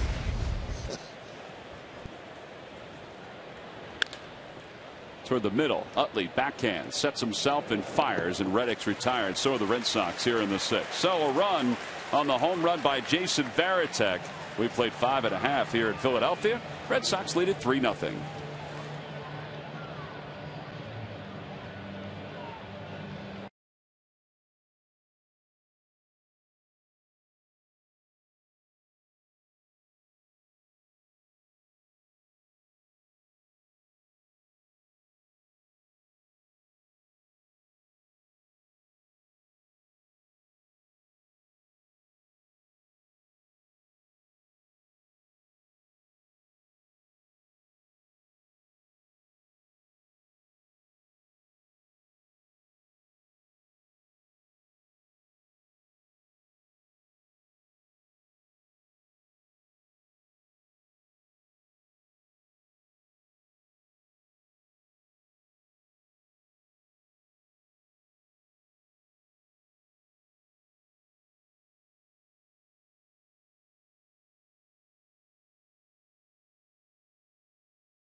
Fastest mobile broadband network by WB Mason. Who but WB Mason for amazingly low office product prices, and by the Quality Plus Ford stores. Oh, bottom of the 6th, the Phillies trail at 3-0. They've managed only 1 hit against John Lester. Jason Veritek has given the Red Sox a 3-0 lead with his home run in the Red Sox half of the 6th inning. And now as we head to the bottom of the 6th, Michael Martinez will lead it off for the Phillies as a pinch hitter for David Herndon. Yeah, well, 2 bloops and a blast away from tying the game up. Well, and you mentioned something before, you know, take some pitches and get Lester out of the game. I mean, he's at 82 pitches after that first one out of the strike zone to Martinez. Yeah, and saying that, meaning you swing at the pitch you want and be aggressive with good balance. No, just don't swing at it to put that ball in play. Easier said than done, especially against a quality pitcher like John Lester. It's actually 85. This will be the 86th pitch to Michael Martinez. Swing and a miss. It's 1 ball and 2 strikes. Now, I'm not saying he's going to be out at the end of this inning. You'll dive into the Red Sox bullpen and you'll have any more success. But, well, at least you get a chance to change and be able to see it, especially with the confidence it seems like he's throwing with right now. Well, guys are off balance even when they take the pitch.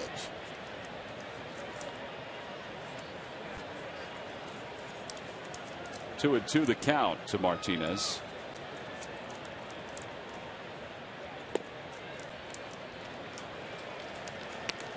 I don't know, maybe not able to pick that ball up the way that he would like to, but you know, you gotta have good balance at the plate. You gotta have that shoulder going toward the pitcher to be successful.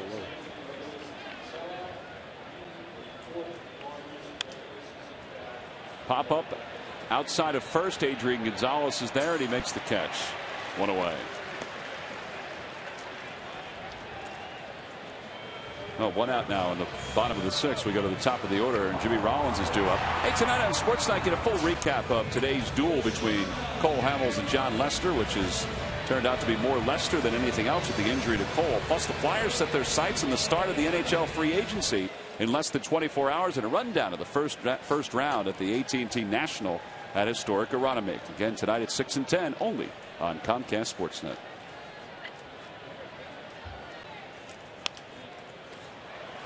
Back to the box. Lester takes care of Rollins. 2 outs.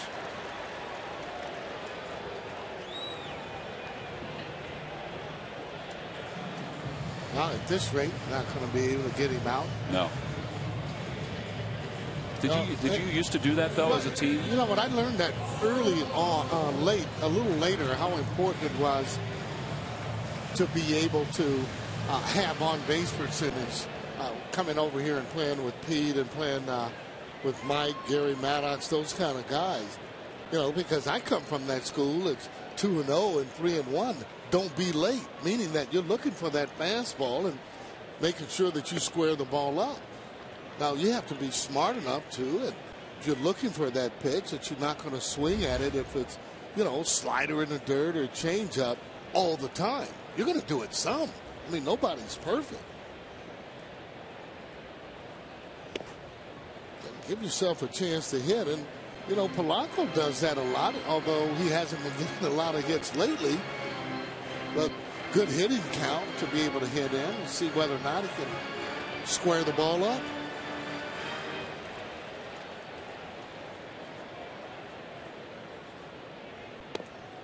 Well, he takes 2-0, and it's 2 balls and 1 strike.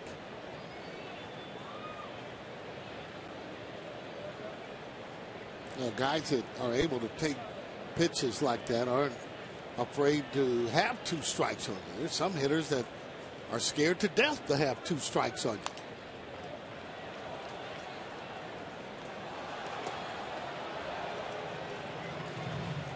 That's probably something that they felt even as kids when they were playing. And it's probably not anything that they became fearful of when they became professionals. It probably was started way back. Oh, definitely. And it's just a feeling that you get when you talk to a lot of the black Negro League players. They'll tell you Josh Gibson, when he had 2 strikes on him, pitcher was in deep trouble. Back toward the middle, past the glove of Lester. Scudero's there, and behind the bag he throws out Blanco. And the Phillies again go down in order. It's the 2nd consecutive inning, 8 in a row retired by Lester. We go to the 7th.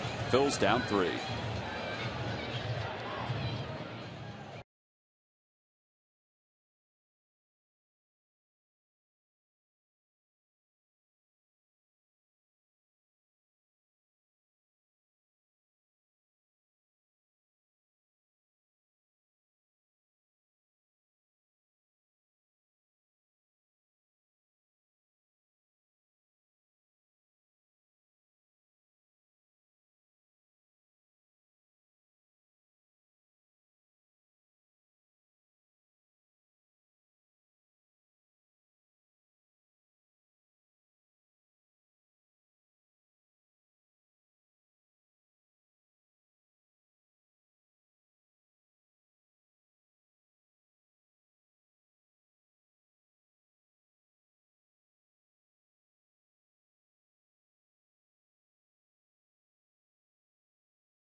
Time for the Verizon Wireless game summary. Figure this is going to be a low-scoring game today with Cole Hamels and John Lester on the mound. Well, John Lester is doing what you expected him to do. Phillies only have one hit so far. He's pitched great, and Cole had to leave the game after 4 innings after he was hit on the hand, glove hand, on that line drive hit by Gonzalez. Thankfully, he's okay. They're just calling it a right hand contusion, and they don't expect him to miss another start. David Herndon came into the game, gave up 3 runs. So Drew Carpenter, who has now moved to the bullpen at Lehigh Valley, will, as they're calling it, the pig bullpen out there right now. And Mick Billmeyer is a head hog. Oh, Andrew Carpenter, who pitched well in relief for Lehigh Valley. In relief here as we go to the top of the 7th. Yeah, there are a lot of guys who are AAA that all of a sudden are in the Phillies bullpen. First pitch is a strike to Drew Sutton. Andrew Carpenter has been with the Phillies before as both a relief pitcher and a starting pitcher. He's in the bullpen out of AAA along with Juan Perez, Michael Stutz, David Herndon, Scott Matheson. It has been a very interesting evolution of this Phillies bullpen. Sometimes bullpens get older as the year goes on. Well, the Phillies bullpen's gotten younger as the year's gone on. All that said and done, they wouldn't mind having another experienced arm around here, and they're hoping it could be Brad Lidge or Contreras, you know, somebody like that as the season goes along. Obviously, getting Ryan back, Madsen, that would be big. There's Brad Lidge who's starting to throw again. Yeah, Lidge is scheduled to go out on a rehab assignment very soon, which is good news. 0-2 the count to Sutton. And a line drive base hit it to center field. So Sutton with his 2nd hit of the day. Oh, Andrew Carpenter happens to be one of the Kia minor league players of the week. It's nice to see Jonathan Singleton getting some extra base hits as well for Clearwater as he's made the transition back to first base. Hit .520 during the week with 3 home runs and 8 RBIs. Carpenter was on the Phillies 40-man roster and then taken off. And he said that was kind of a wake-up call to him. And they decided to make him a reliever instead of a starter down in the minor leagues. And he thought that maybe the velocity on his fastball would get better. But what he said has gotten better are his secondary pitches. He just got hurt on a splitter there that he hung a little bit in the strike zone. That's one of the. He was a fastball changeup guy when he was a starter. 0-1 is outside, 1-1. Well, the splitter, which he did throw also, but not as much. But he tinkered with it last year with the help of Bruce Sutter, the Hall of Fame pitcher, who was working with the Phillies a season ago. Sutter not only worked with Andrew Carpenter, but also worked with Scott Matheson.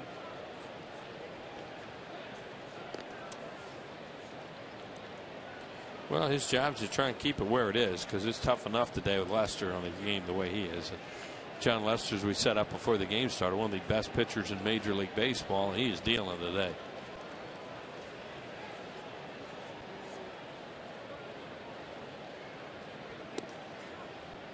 On the inside corner, and it's 1 ball and 2 strikes. That was that splitter that we talked about. Listen like you're getting 1-hit shutout today by some guy. You go, huh? Who's he?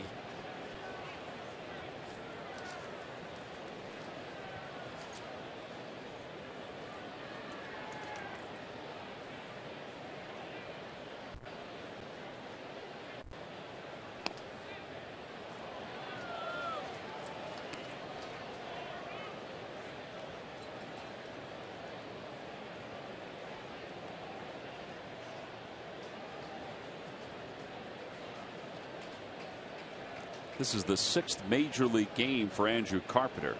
He's made 1 start for the Phillies.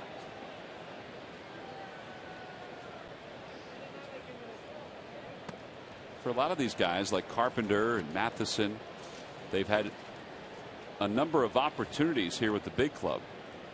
And they're just hoping that one of these opportunities helps them turn the corner and enables them to stay in the big leagues, because they have had success in the minors.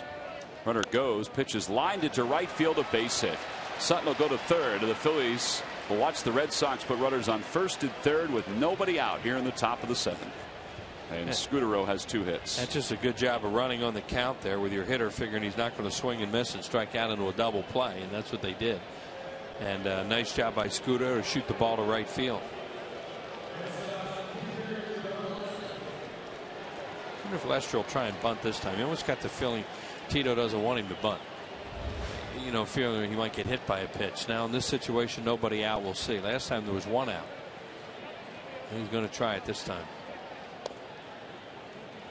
And he takes a strike. It's 0-1.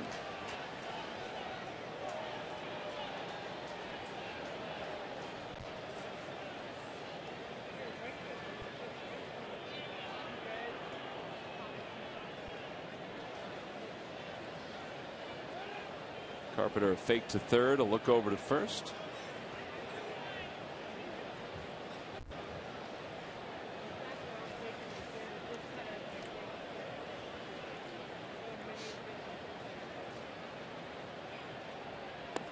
Down and away, 1-1 the count.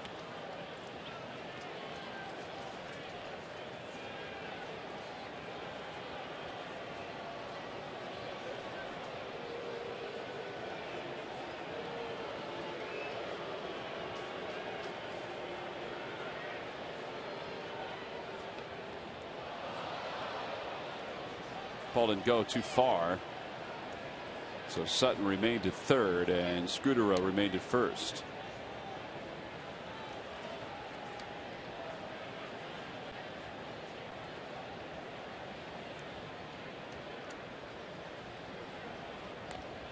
And he bunts it foul, and it's 1-2.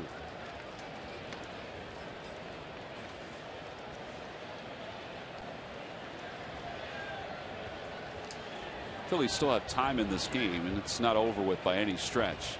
Well, you'd love to sweep out the Red Sox and finish this homestand 5-1.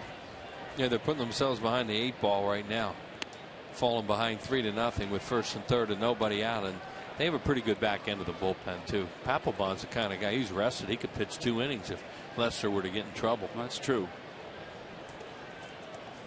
So that's the point. You got to try and stop it right here if you can and keep it where it is. And he bunts it foul. He's down on strikes. 1 away here in the 7th. 3 strikeouts today for Lester. All different. There's Papelbon.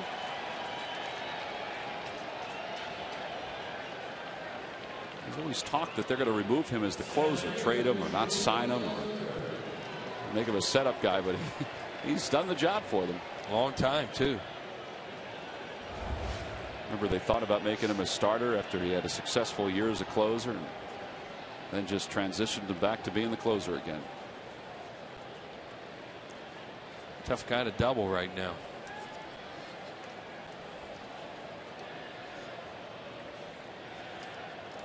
Ellsbury today is 2 for 3 with an RBI single. The infield halfway, and they throw behind the runner Sutton, and he gets back diving ahead of the tag.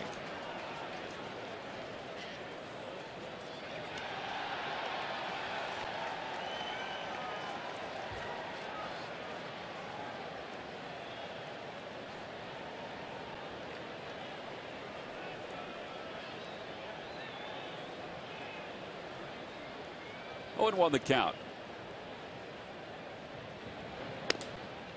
A little high, and it's 1 ball and 1 strike. We joke about all the guys that have come up from Lehigh Valley. Boy, they've had a good year. 46-33 under Ryan Sandberg. First place in the North. Yeah, they're going to get tested now with all the players they've been losing. Of course, the minor league guys will keep trying to move guys up for them, try and help out. Well, they have 3 All-Stars at Lehigh Valley. It's just been announced today. Michael Schwimmer, who's really pitched well. He's 4-0 with a 2.01 ERA. Mike Sigursky, who's been up here a couple of times, has had a good year down in AAA. And Eric Kratz, who's been the everyday catcher for the Iron Pigs.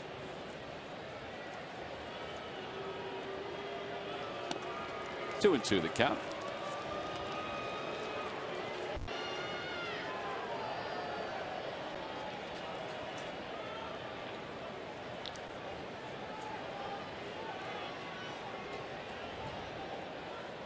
See the runners leading off first and third.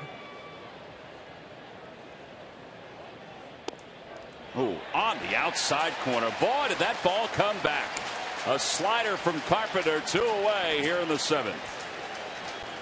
Yeah, Ellsbury thought there's no way that baby came through the back door.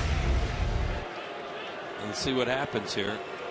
Well, good job of framing it there by Carlos Ruiz, and gets a strikeout on a backdoor slider. Well, here's J.D. Drew, who's going to pinch hit for Darnell McDonald. That woke everybody up. Sure did.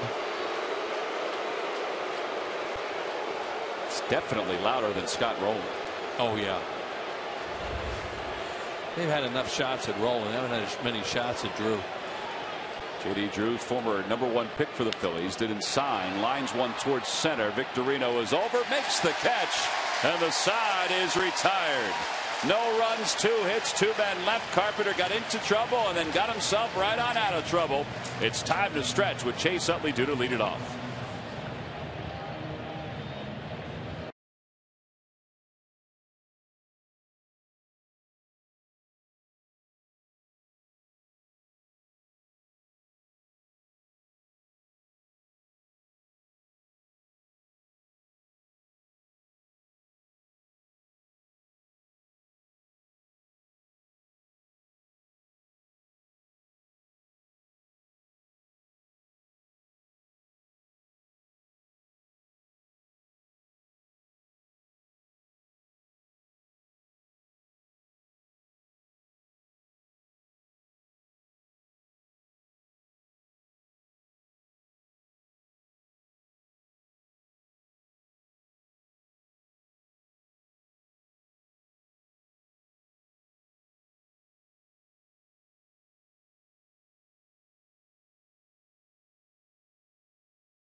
Answer. Wheels, here's the question again. Name the 2 Red Sox and 1 Philly that have won the Triple Crown a combined 4 times.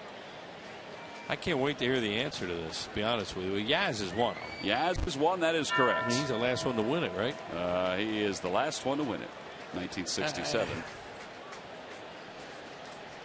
You know, Phillies had Delahanty, Klein, Cy Williams, Sherry you got to McGee. pick one. You got to pick one. All those guys could have won.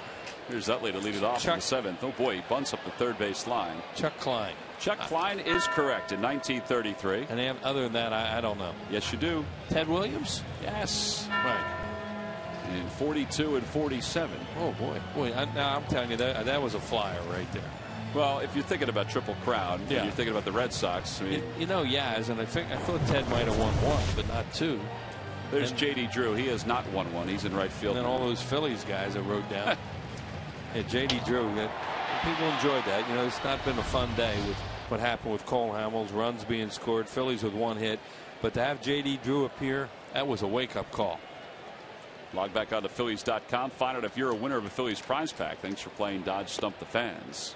Shows you how tough Lester is, too, right now. With Utley trying to bunt his way on, just trying to get on, get some base runners. Because they know they're having trouble hitting this guy. A lot of teams have trouble hitting him.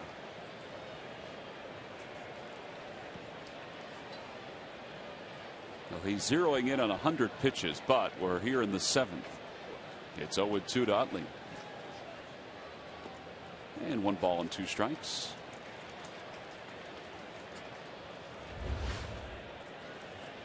Chase has the only hit today, and a little looper to left field.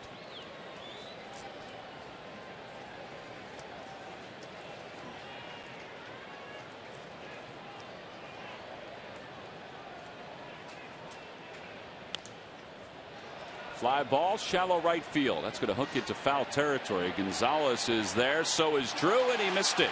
He made a sliding attempt, got there, and it hit off the heel of his glove. That would have been a heck of a play. They say he can still play the outfield. He's struggling in some areas of his game, but he can still run and go get the ball, and he did, but he didn't catch it. This is a long run the guy makes for this. Goes into the slide, then it hit the heel of the glove.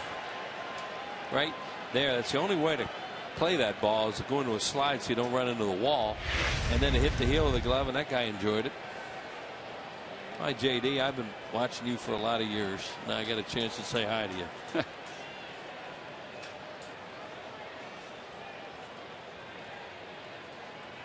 He's 35 years old now. That's hard to believe. A one hopper, flag down by the spinning, sliding Pedroia. 1 out. Yeah, it's kind of day right now. Even when you hit one hard, somebody makes a good play. Well, these lucky fans are the San Afternoon Citizens 7. They will each receive a prize pack courtesy of Citizens Bank. Citizens Bank with the most 7-day branches in the Philadelphia area. To find a branch near you, visit citizensbank.com. So Lester at 100 pitches now, with one away here in the bottom of the 7th. Ryan Howard 0 for 1 with a walk. That's the only other base runner.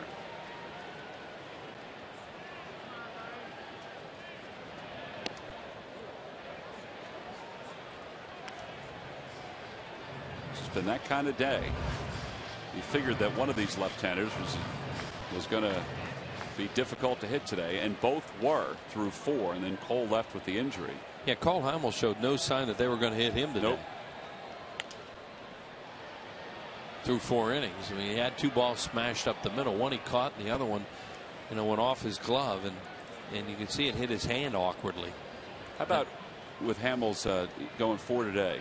Phillies starters finished the month of June with a 1.96 earned run average. Wow.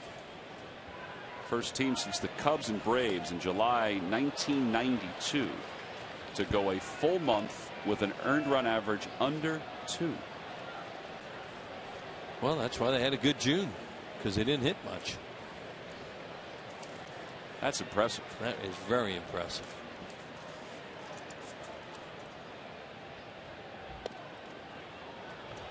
And that pitch early in the game was a strike. Well, Kyle Kendrick will start tomorrow for the Phillies against the Blue Jays. Ricky Romero on the hill for Toronto. It's Canada Day. We'll be on the air at 1 o'clock on Comcast Sportsnet. 2-2 pitch. Liner toward left center. That'll drop in for the second hit of the day for the Phils. Now, what you watch for if you're in the Red Sox dugout, of course, is the Phillies start to hit some balls hard, maybe. Now the pitch count's getting up there, and they've just hit 2 balls in a row hard. The ball that Chase hit, nice play by Pedroia, as Terry Francona checks it out there, and then that ball, of course, that Ryan just hit was hit hard. Well, there's Bard. He's going to start to fire in the pen for Boston. Yeah, he's a really good setup guy for them. Heavy, hard sinker, slider.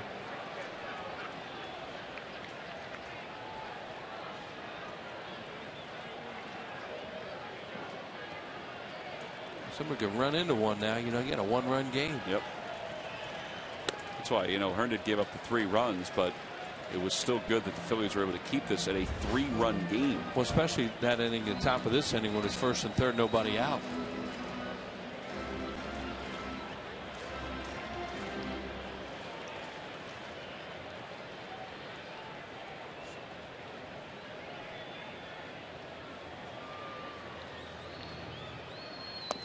Two 2-0 the count to Victorino.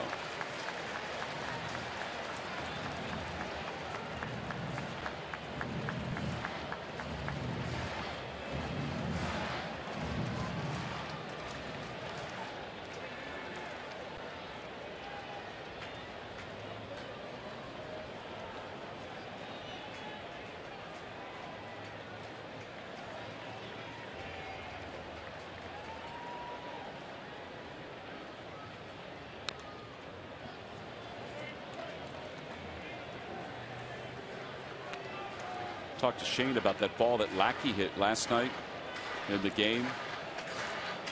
He said after thinking about it, he kind of pulled his arms in a little bit once he hit the warning track, thinking he was closer to the wall. If he had to do it over again, he thinks he would have made the catch. Really? That would have looked like it looked like he still had a ways to go to catch that. I said, were you surprised that he got such a good swing at that pitch? He said, no. He said, I watched a few at bats. He goes, a few of his swings. He goes, I was really thinking about taking 3 steps back. I really was. He said, then I thought, you know what? I'm going to hold my ground here. Yeah, you don't expect a pitcher hit it over your head. He said, particularly when it was 3-2, he figured Vance didn't want to walk him. Here it's 3-1 with a runner at first. The pitch from Lester. Outside, ball 4. The tying run is coming to the plate. He's starting to bend a little bit right now. See if they can get him. Terry Francona not close to taking him out. He's going to send Kurt Young, his pitching coach, who did a very good job with the A's prior to coming to Boston. He's going to send him out to talk to Lester with Bard warming up in the bullpen. Give Bard a little bit more time. You have a right-handed batter up right now representing the tying run. Then you have a left-handed hitter on deck in Ibanez. So, you know, they probably want 2 more hitters out of Lester if they can do it. Hey, follow all the Phillies stars of tomorrow in Lehigh Valley, Reading, Lakewood, and Williamsport. All 4 minor league affiliates are close to Philadelphia and easy to visit. Enjoy a fantastic ballpark experience with games all summer long. Go to Phillies.com/minor leagues for more information and to order tickets. Blue Claws are 37-38, second place in the second half of their division. Reading Phils even at 500 at 39-39. Here's Francisco. Takes high, 1-0. Williamsport, by the way, hovering around 500 in Mickey Morandini's first year with the Crosscutters.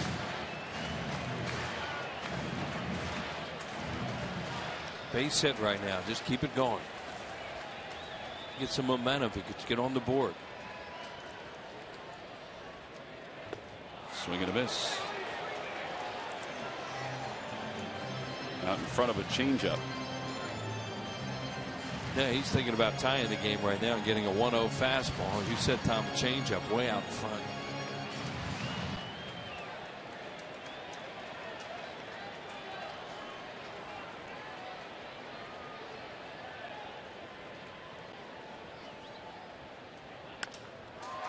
Towards center field, Ellsbury over into the alleyway will make the catch, and there are 2 outs.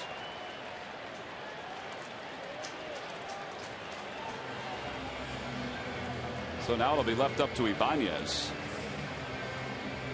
And this is where they wanted to go. They wanted to really were hoping that he could get Francisco out and then go left with Ibanez, and then that'll be it for him.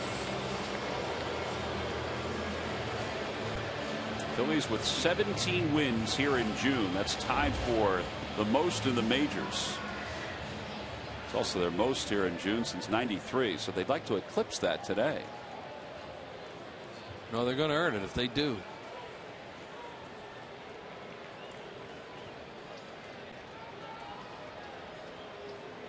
First and second, 2 outs. Ibanez 0 for 2 today after a 3-hit night last night. Takes a strike. It's 0-1. Lester with the 14 home run balls this year, 2 of them by left-handed hitters.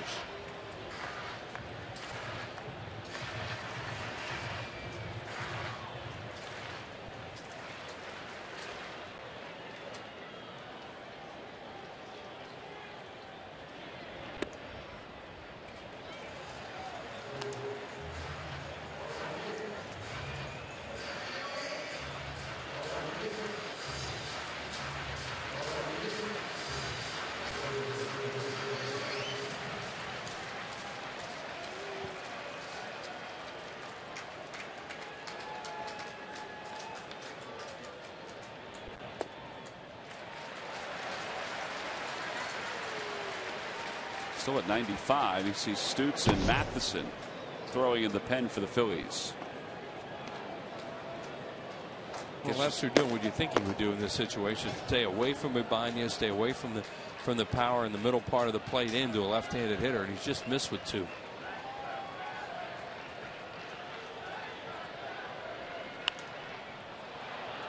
He's just going to stay out there.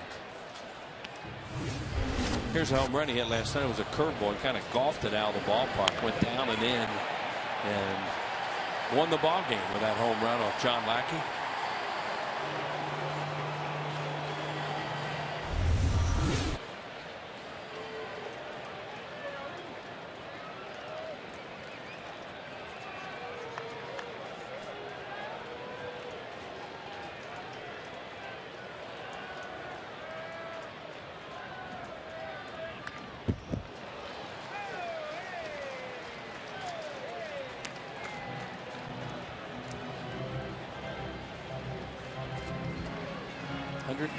Pitches right now for John Lester. Tried to get him to chase a fastball up. Ibanez, like most left-handed hitters, are better low ball hitters than high ball hitters.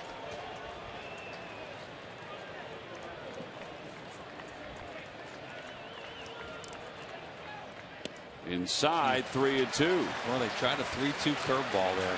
It almost looked like Ibanez was looking to the outside part of the plate. Yeah. What they tried to do with that pitch, Tom, is freezing. You know, because everything had been away hard, trying to freeze him there, and he didn't throw a very good pitch. Now he figures he's going to get fastball. We'll see. Runners will be off on this pitch. 3 balls and 2 strikes the count with 2 outs here in the bottom of the 7th. Got him. Ibanez is down swinging for the 2nd time today, and the Phillies are retired here in the 7th. No runs, 1 hit, 2 men left. Lester has gone 7 shutout innings for the Red Sox. Ibanez down on strikes, and we go to the 8th.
We make history and buy Southwest Airlines. Southwest Airlines new Rapid Rewards. Unlimited reward seats and no blackout dates. Well, 7 in the books here at Citizens Bank Park. It's the 4th largest regular season crowd. This ballpark's great history. The 169th consecutive sellout. A crowd of 45,810. All 3 games have been good games. Yeah. It had been a real electricity. Air went out of the balloon a little bit today in this game when Hamels got hurt. Right. You could just feel the atmosphere in the ballpark change. Adrian Gonzalez leads it off against Carpenter and fouls the first pitch down the right field line. And this is a guy who changed the atmosphere. Adrian Gonzalez, one of the best hitters in baseball, hit a screamer back through the middle and hit Cole in the glove hand in a bad spot. That was with 1 out in the 4th. Gonzalez was the 2nd out. Cole finished the 4th inning and then left the game. Had some x-rays. They were negative, and he's expected to make his next start. Yeah, that was the bad news, good news. Bad news, he left the game. Good news, x-rays negative.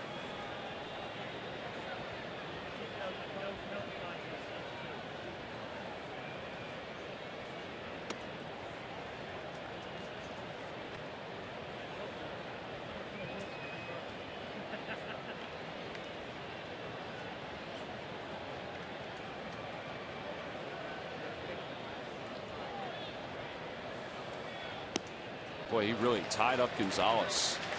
A strikeout for Carpenter, his 3rd. He threw him a breaking ball there that he just did not pick up as a slider. He thought that was a fastball till it was too late.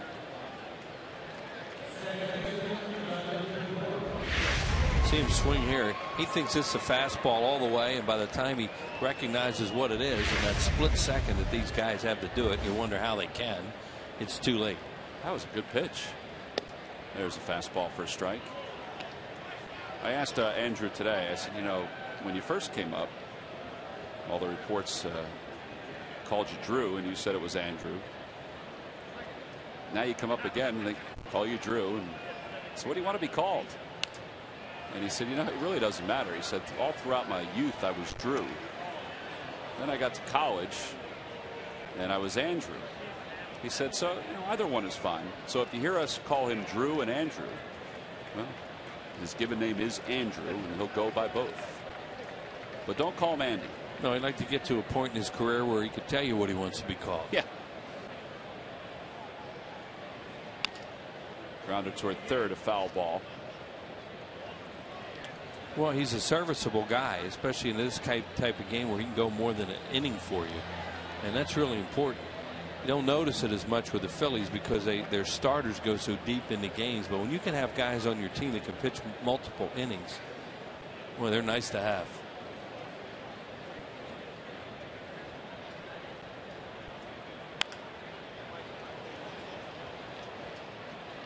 Pedroia, I've never ceased to be amazed by Pedroia. That's a good play by there. A little guy like him could take such a big swing and not be a big striking guy. It's amazing. Look how hard he swings, and he makes a lot of contact. And he's strong, too. He's not a 4-hole hitter. He is today. I mean, that's a big swing. Francisco back toward the wall, and that one is in the 1st row. There you go, how strong he is. Yep. Solo home run for Pedroia. 2nd homer of the day for the Red Sox. 4-0. Red Sox lead. The first time he's been in the cleanup spot since 2008 against the Orioles. And it's the 2nd home run in his career as a cleanup hitter. Yeah, looks like he got a high fastball there, and you know it's not real deep in that part of the ballpark, and just over the fence. Both the home runs today have been 1st-row jobs. Phillies hadn't given up a home run since what Berkman homered in St. Louis on the last road trip. No home runs in this homestand to this point. And Berkman's home run, what was in the 2nd game of that St. Louis series, so it'd been a while. Veritek hit a home run his last time up. He's 1 for 3. Down and away. 2 balls and no strikes.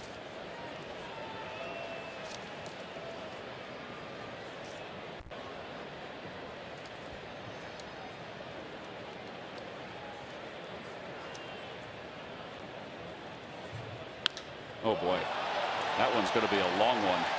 Wow. 2 home run day for Jason Veritek. 5-0 Boston. They're both fastballs.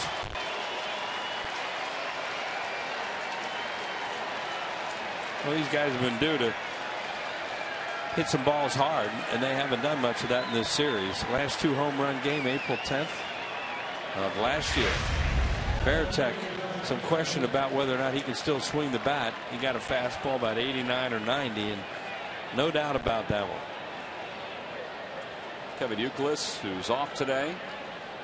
Well, Another one. Francisco back to the warning track. Does he have room? He does. Right at the base of the wall. 2 outs.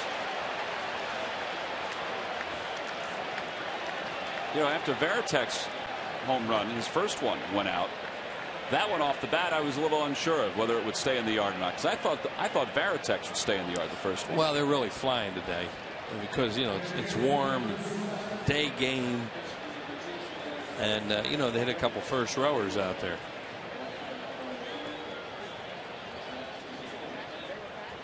Drew Sutton is 2 for 3, and he takes a breaking ball for a strike.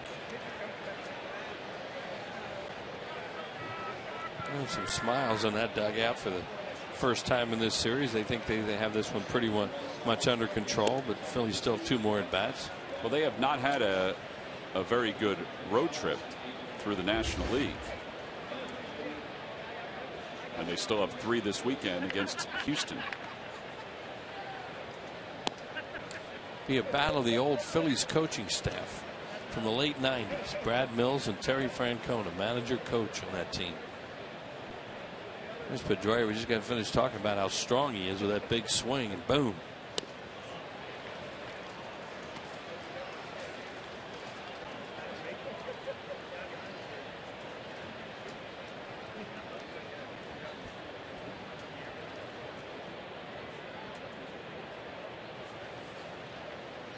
Two and 2 the count. Got him. Sutton's down on strikes, went after a slider, and the side is retired. So 4 strikeouts in the outing for Carpenter, but he also allowed back-to-back home runs in this inning. The first one to Dustin Pedroia. The second one, well, was the second one of the day for Jason Veritek. And the Red Sox lead it 5-0.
At historic Aronimink Golf Club tonight at 10:30. Get a recap of today's first round, plus special interviews and behind-the-scenes action. Tee time at the AT&T National tonight at 10:30, only on Comcast Sportsnet. Well, we go to the bottom of the 8th, 5-0 Boston. They've managed 11 hits this afternoon. John Lester's out of the game. Lester, who had only allowed 8 hits in 14 innings coming in, allows 2 hits today in 7 innings, and they'll give way to Daniel Bard, his 36th game. And he'll face Ruiz. Then it looks like Ross Claude is a pinch hitter for Andrew Carpenter at the top of the order. And a strike to Ruiz. It's 0-1. Bard is a hard thrower, and there is talk that he could eventually close for the Red Sox. They have two really good arms in the back end, as Wheels mentioned, between Bard and Papelbon. Slow grounder to second. And one was right on the fists of Ruiz. And there's one away.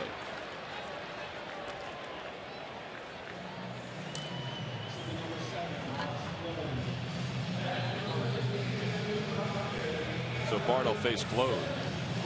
It's a luxury, though, and the Phillies know that too with some of the success that they've had in the back end of their bullpen prior to the injuries. It's a luxury to have two guys that can throw bullets like the Red Sox have.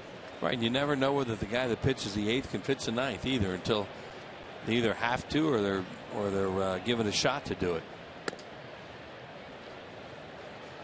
99. Oh, this guy can throw. We've seen him before, and ball's heavy too.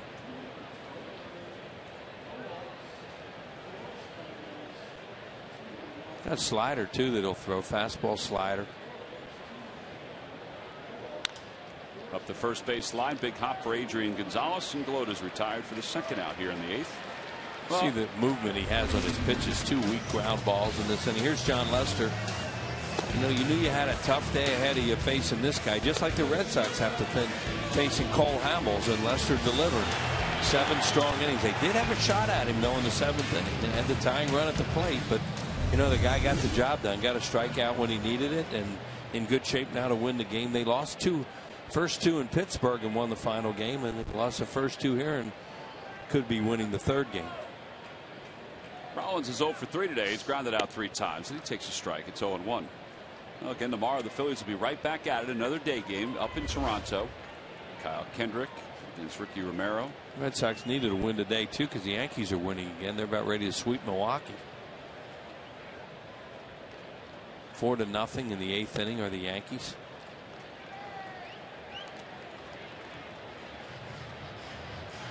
It's going to be a pretty good race in the American League East. The Yankees are leading the division by 2.5 over the Red Sox and 3.5 over Tampa Bay. And the Blue Jays are a tough team too because they can hit, and they have a couple pretty good pitchers too.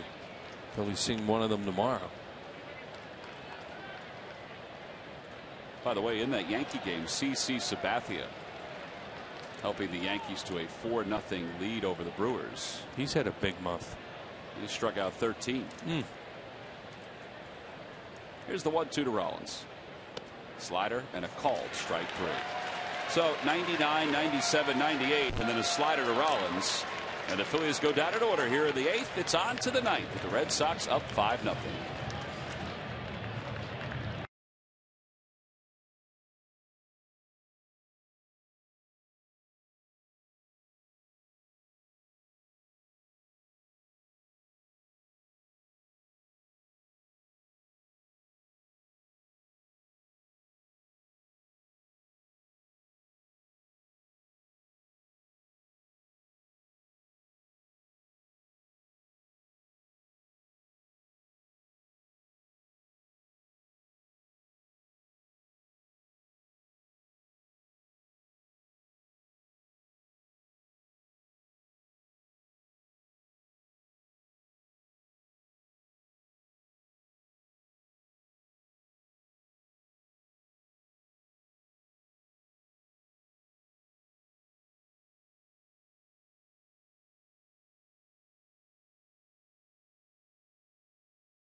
The Powerade Junior Phillies Club is for fans 14 and under, like that guy right there. Members receive Junior Phillies Club backpack, Carlos Ruiz poster and magnet series, membership card, opportunity to win fun prizes.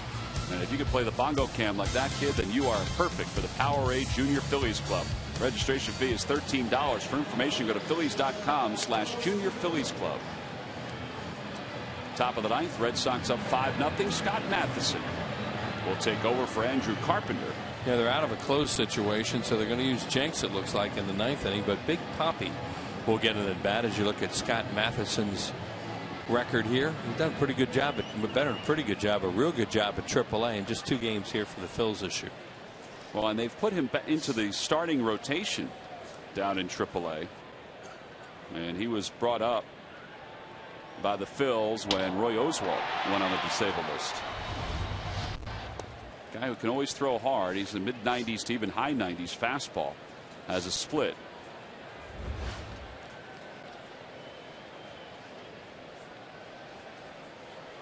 Want to know the count to Marco Scutaro. And there's a strike, and it's 1-1.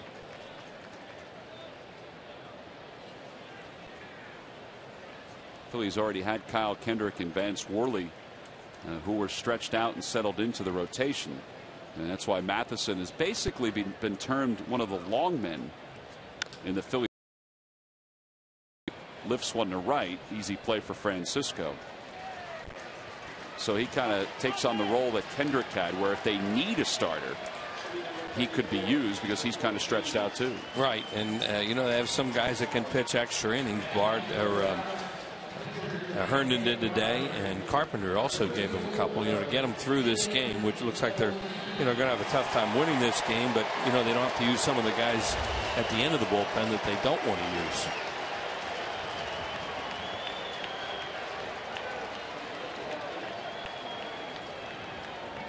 So David Ortiz will pinch hit against Matheson. And the thought was too is that Kendrick, you know, had the major league experience as a starter and had done a pretty decent job as a starter this year. So instead of changing what the Phillies already had up here, you know, they would use Matheson in that long relief role. Kendrick starts tomorrow, as you said.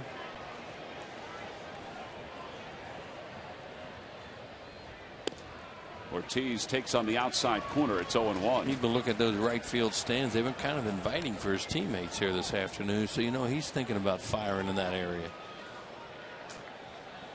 He can hit as far as anybody.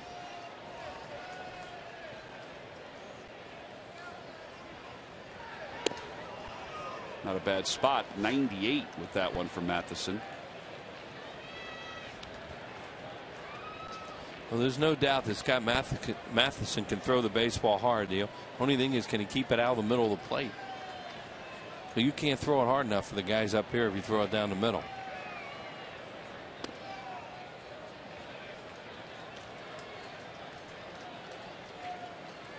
Lehigh Valley had so many adjustments to their rotation. You know, Brian Gordon was signed by the Yankees. They had an injury to Eddie Bonine with Tommy John surgery, or who's going to have Tommy John surgery. So that's when Matheson asked if it was okay for him to start. That ball's hit deep to left. Ibanez has room and makes the catch. And although he's always been thought of, at least recently, as a relief pitcher and maybe a back end of the bullpen guy, the Phillies decided to give it a shot. And Big Papi's shaking his head a little bit because he knows he just banged the tin at Fenway. That ball is loud off the monster. But not here. I don't think it was high enough to go over the green monster, but it would have hit it. Well, back to the top of the order now for Ellsbury, who's 2 for 4.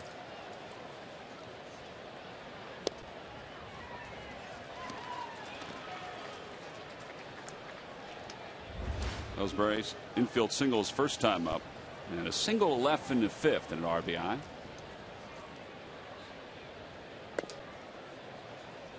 An appeal, no swing, says Ron Culpa. He's really deep down the third base line, isn't he, the umpire? Yeah.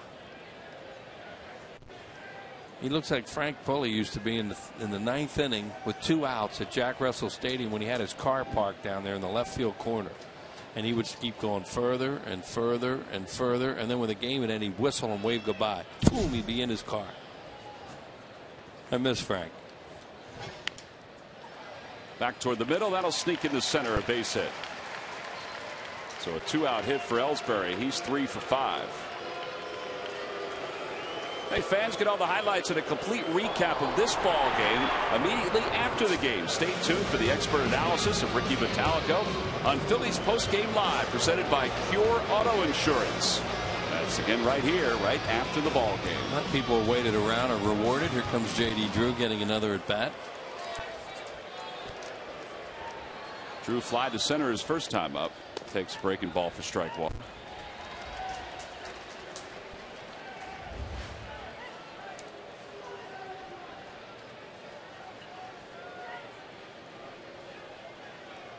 He's had a really good career, J.D. Drew. Not quite the career that Scott Boras said he was going to have.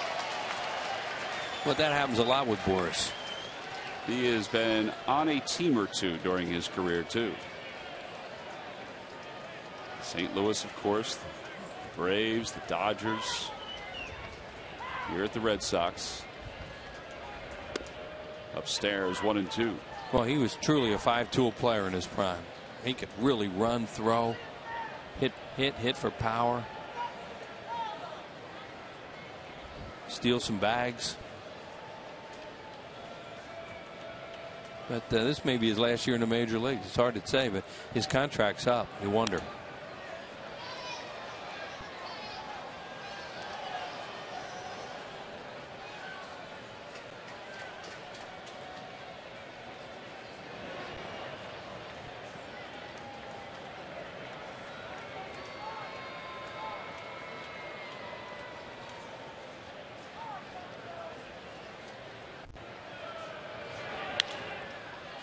Through the right side into right field. Ellsbury will continue on to third, and Drew has a base hit.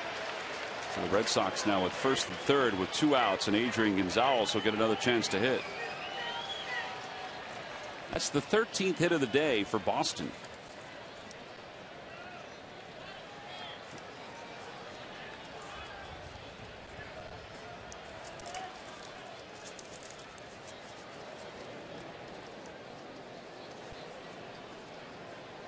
Phillies half of the 9th inning. They'll have 2, 3, and 4 due up. Polanco, Utley, and Howard. And it looks like they'll be up against Bobby Jenks to start. Yeah, they could have Papelbon just kind of standing around out there as the inning begins too, and then if he gets some base runners, he'll start to throw. And it's a safe situation. They'd probably use him.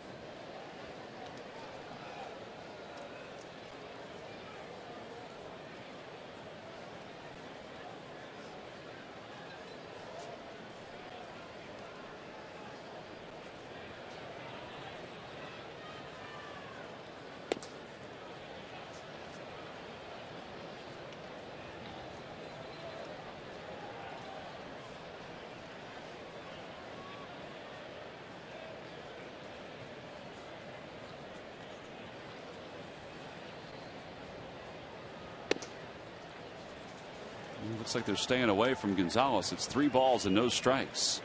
But you have Pedroia on deck.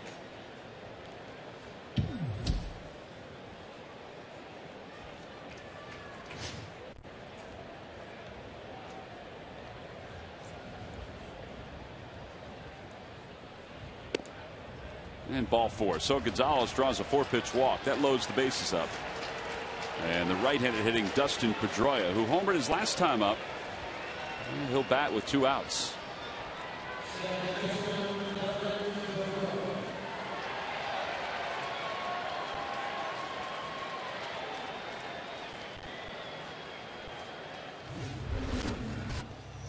Here's Dustin Pedroia in the 8th inning. Got a pitch up out over the plate. Looked like maybe a high sinker and hit it into the first row in right field for a home run. And then Veritek followed with 1. I just noticed Ruiz wanted that pitch up in the zone from Andrew Carpenter, and he missed a spot, and obviously Pedroia made him pay. So now with the bases loaded here in the 9th, Pedroia takes a breaking ball upstairs. It's 1-0. It was a curve from Scott Matheson.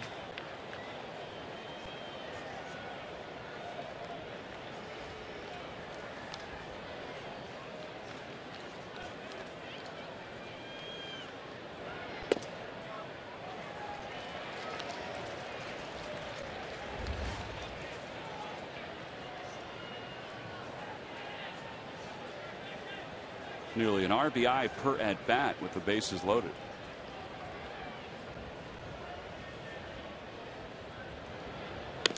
Way upstairs, 2-1 the count. Well, a lot of great things about baseball, but one of the things you don't have to be huge to play it. And you got Pedroia at home plate right now. Jimmy Rollins out at shortstop. Two guys, maybe they're 5'7", 5'8". Both are most valuable players in their leagues. And that's a great commentary on the game too.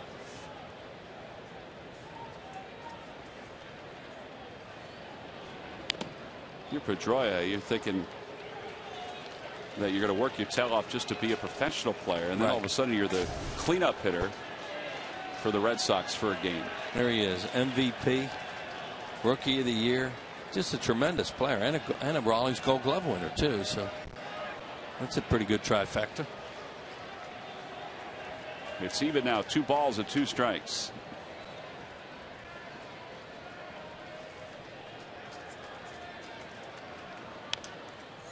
Fly ball, foul off the first base line. You know, they have a 5-run lead right now, and he's in launch mode up there.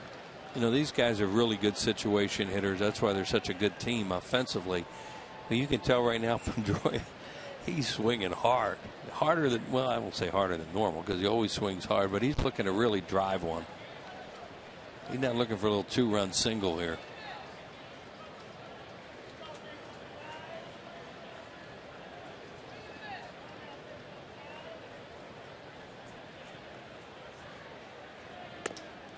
Three and 2. So they'll start the runners with this pitch. 3 balls and 2 strikes, 2 outs, bases loaded. Ellsbury over at third, Drew at second, and Adrian Gonzalez karaokeing over at first.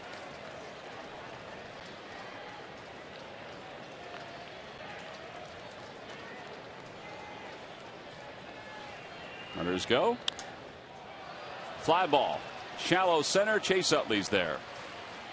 Sunglasses on, puts it away, and the side is retired. No runs, 2 hits, 3 men left. It's on to the bottom of the 9th. Bobby Jenks will come on to face the Phils.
To the bottom of the 9th inning.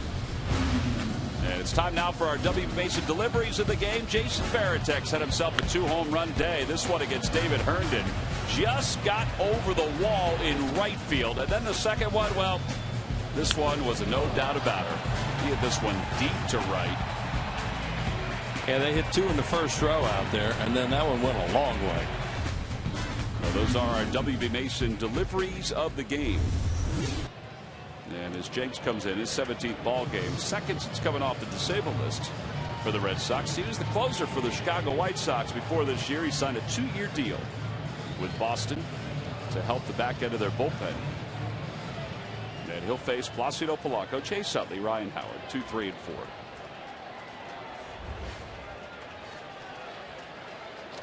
Good numbers for Polanco against Bobby Jenks. Some battles between two guys who used to be in the American League Central. And it's no balls and 1 strike.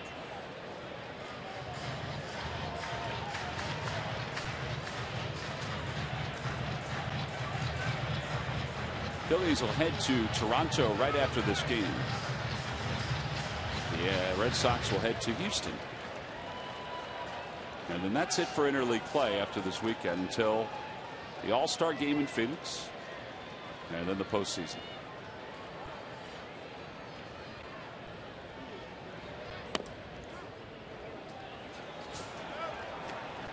Roy Halladay will start at Toronto on Saturday.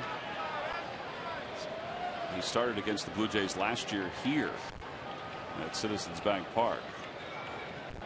And this will be his first trip back to Toronto as a member of the Phillies.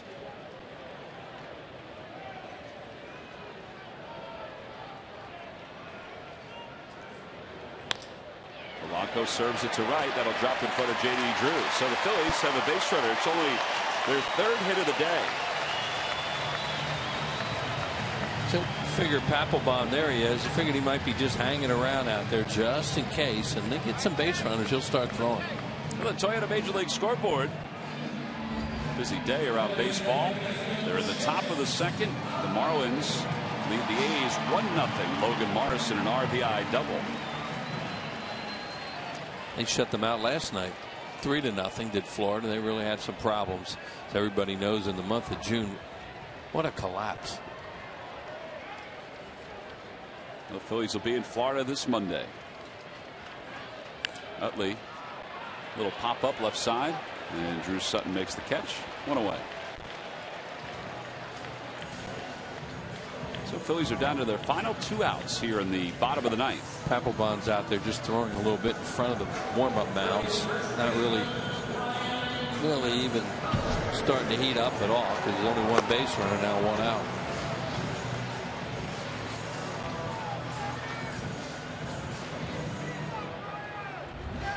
Howard singled his last time up against Lester, who went the first 7.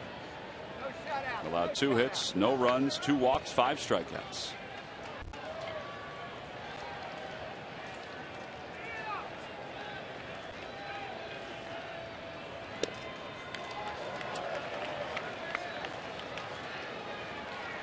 Phillies have shut out the opposition 12 times. They've been shut out 5 times themselves. And the last time was in Seattle in that final game. 2-0. Howard in the air to right field. Forget about the shutout.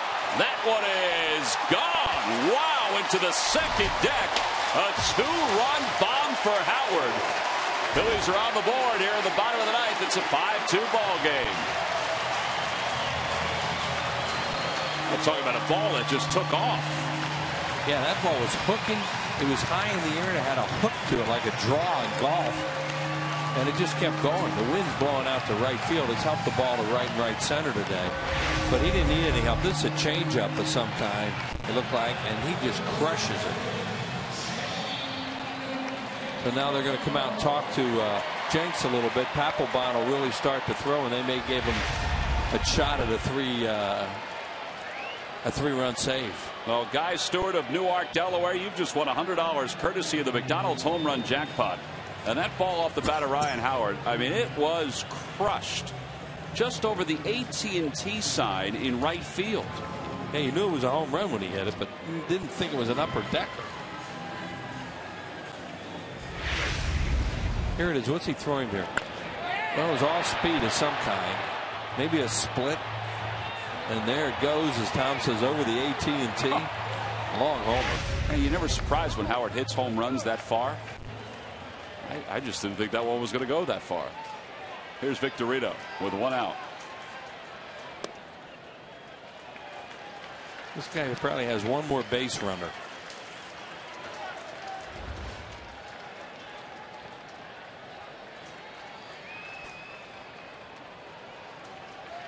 .429 feet. Inside, it's 2-0 to Victorino.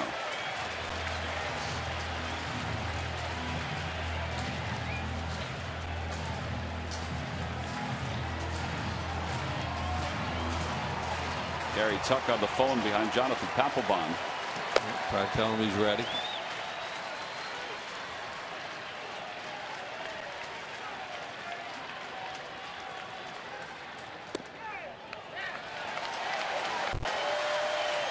He gets on, he's gone. Jenks will be gone, and they'll use Papelbon. And Francisco on deck.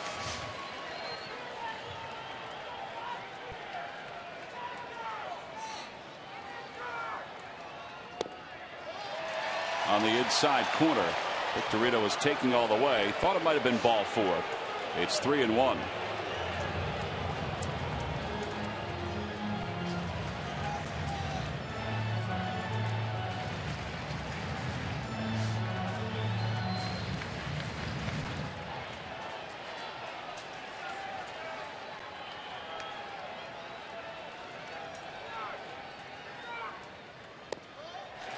There's ball 4. So a base runner for the Phils. They've already scored 2. Terry Francona looks like he's heading out of the dugout. He's coming up the stairs. Looking at Kurt Young, who's just making sure Papelbon's ready. Papelbon is ready. So this is going to be a pitching change here in the 9th inning. Phillies putting a little pressure on the Boston Red Sox here in the 9th inning. They've gotten 2 on a home run by Ryan Howard. Now they've got Victorino aboard. Francisco's due up. He may not hit. We'll see if they make any kind of change. They may save Dominic Brown and let Francisco hit. So Jenks will exit. And here comes Jonathan Papelbon with the Phillies down by 3. This is an AT&T call to the bullpen here at Citizens Bank Park. It's 5-2 Boston.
Well, this is game number 82 on the season, but the first half will eventually come to a close on the 10th of July against the Atlanta Braves. This is the upcoming schedule for the Phillies. 3 against Toronto, 3 in Florida next week, and that culminates on Comcast Sportsnet next Wednesday at 7. The off day on Thursday, then the Braves here at Citizens Bank Park for 3 straight days before the All-Star break. Now the Phillies are trying to send the Red Sox home with maybe a come-from-behind victory. They trail it by 3 in the bottom of the 9th with 1 out and a runner at first.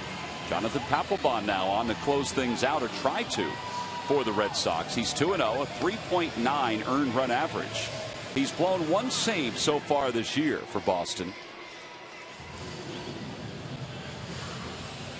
Bobby Jenks allowed the 2-run home run to Ryan Howard here in the ninth, and then walked Shane Victorino. So that's why Terry Francona went out to get him and bring in Papelbon, who has 202 career saves. There's Howard, who has 2 hits today and has driven in the only 2 runs now for the Phillies, thanks to that home run. Here's Ben Francisco.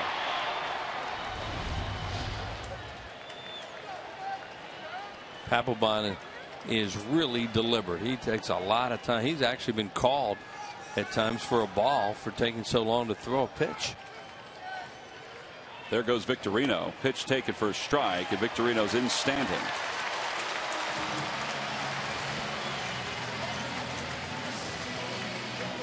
That's the 13th stolen base of the year for Victorino. Now Gonzalez was holding him on. Right. And there was coverage at second. And the score's 3-2. It's still only a 3-run game. They were holding him on, but they basically gave it to him because the middle infielders had their heels on the grass. They could care less about him right now. 1 ball and 1 strike now to Francisco. But it's good for Shane if they're going to give it to him. Go ahead and take it. Takes the force away. Puts more pressure on the infielders. It'd be nice for Francisco to reach for Ibanez, who's on deck. Bring the tying run to the plate here in the ninth.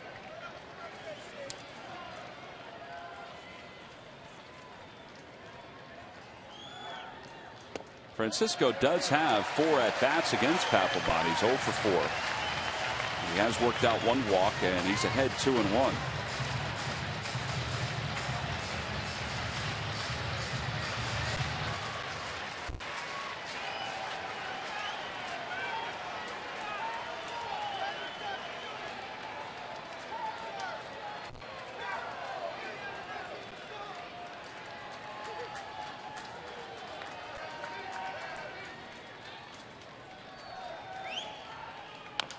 Right side, and Pedroia should have an easy play, and does, and there are 2 outs. Over to third goes Victorino.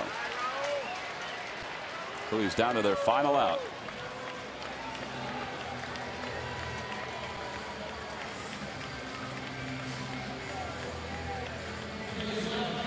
Ibanez is hitless at 3 at-bats for his career against Papelbon. He's 1 for 4. That 1 was a double.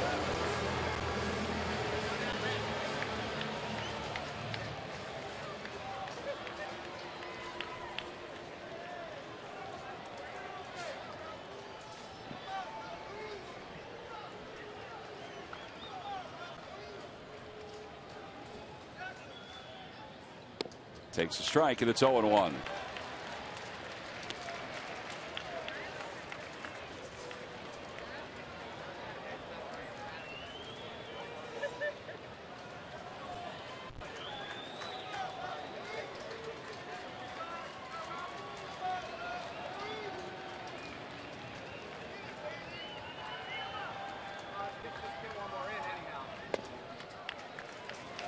Back-to-back fastballs now, and it's no balls and 2 strikes.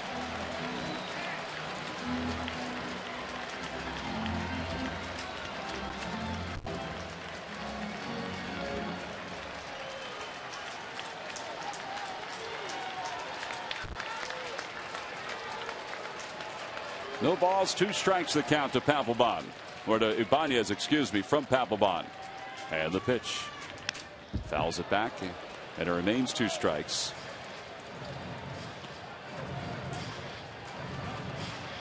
Papelbon's first year as a closer was 06. He had a 0.92 ERA.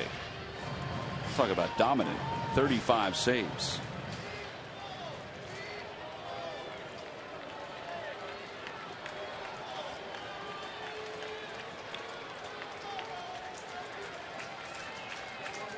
Oh, 0-2 the count. And the pitch to Ibanez. On the outside corner, called strike 3. Ibanez goes down looking, and Papelbon seals the deal for the Red Sox here in the bottom of the 9th inning. And in doing so, He helps Terry Francona pick up his 700th career victory as the manager of the Boston Red Sox. So the Red Sox salvaged this series by taking the final game by a final score of 5-2. John Lester was outstanding through 7 innings. He allowed just 2 hits. He struck out 5, and he is our Chevrolet player of the game. 10-game winner, probably the #1 pitcher on their staff, and he did a really good job here today. He basically got after the Phillies fastball, good cut fastball, threw his breaking ball, and dominate him. They really didn't have to make too many big-time plays behind him. Pedroia did right there, and that ball hit by Chase Utley, and right there he struck out Ibanez with a couple of men on. At that time he was a tying run. He is our Chevrolet player of the game. So the Phillies lose the final game of this series 5-2 to the Red Sox. We'll be back to talk more about it right after this.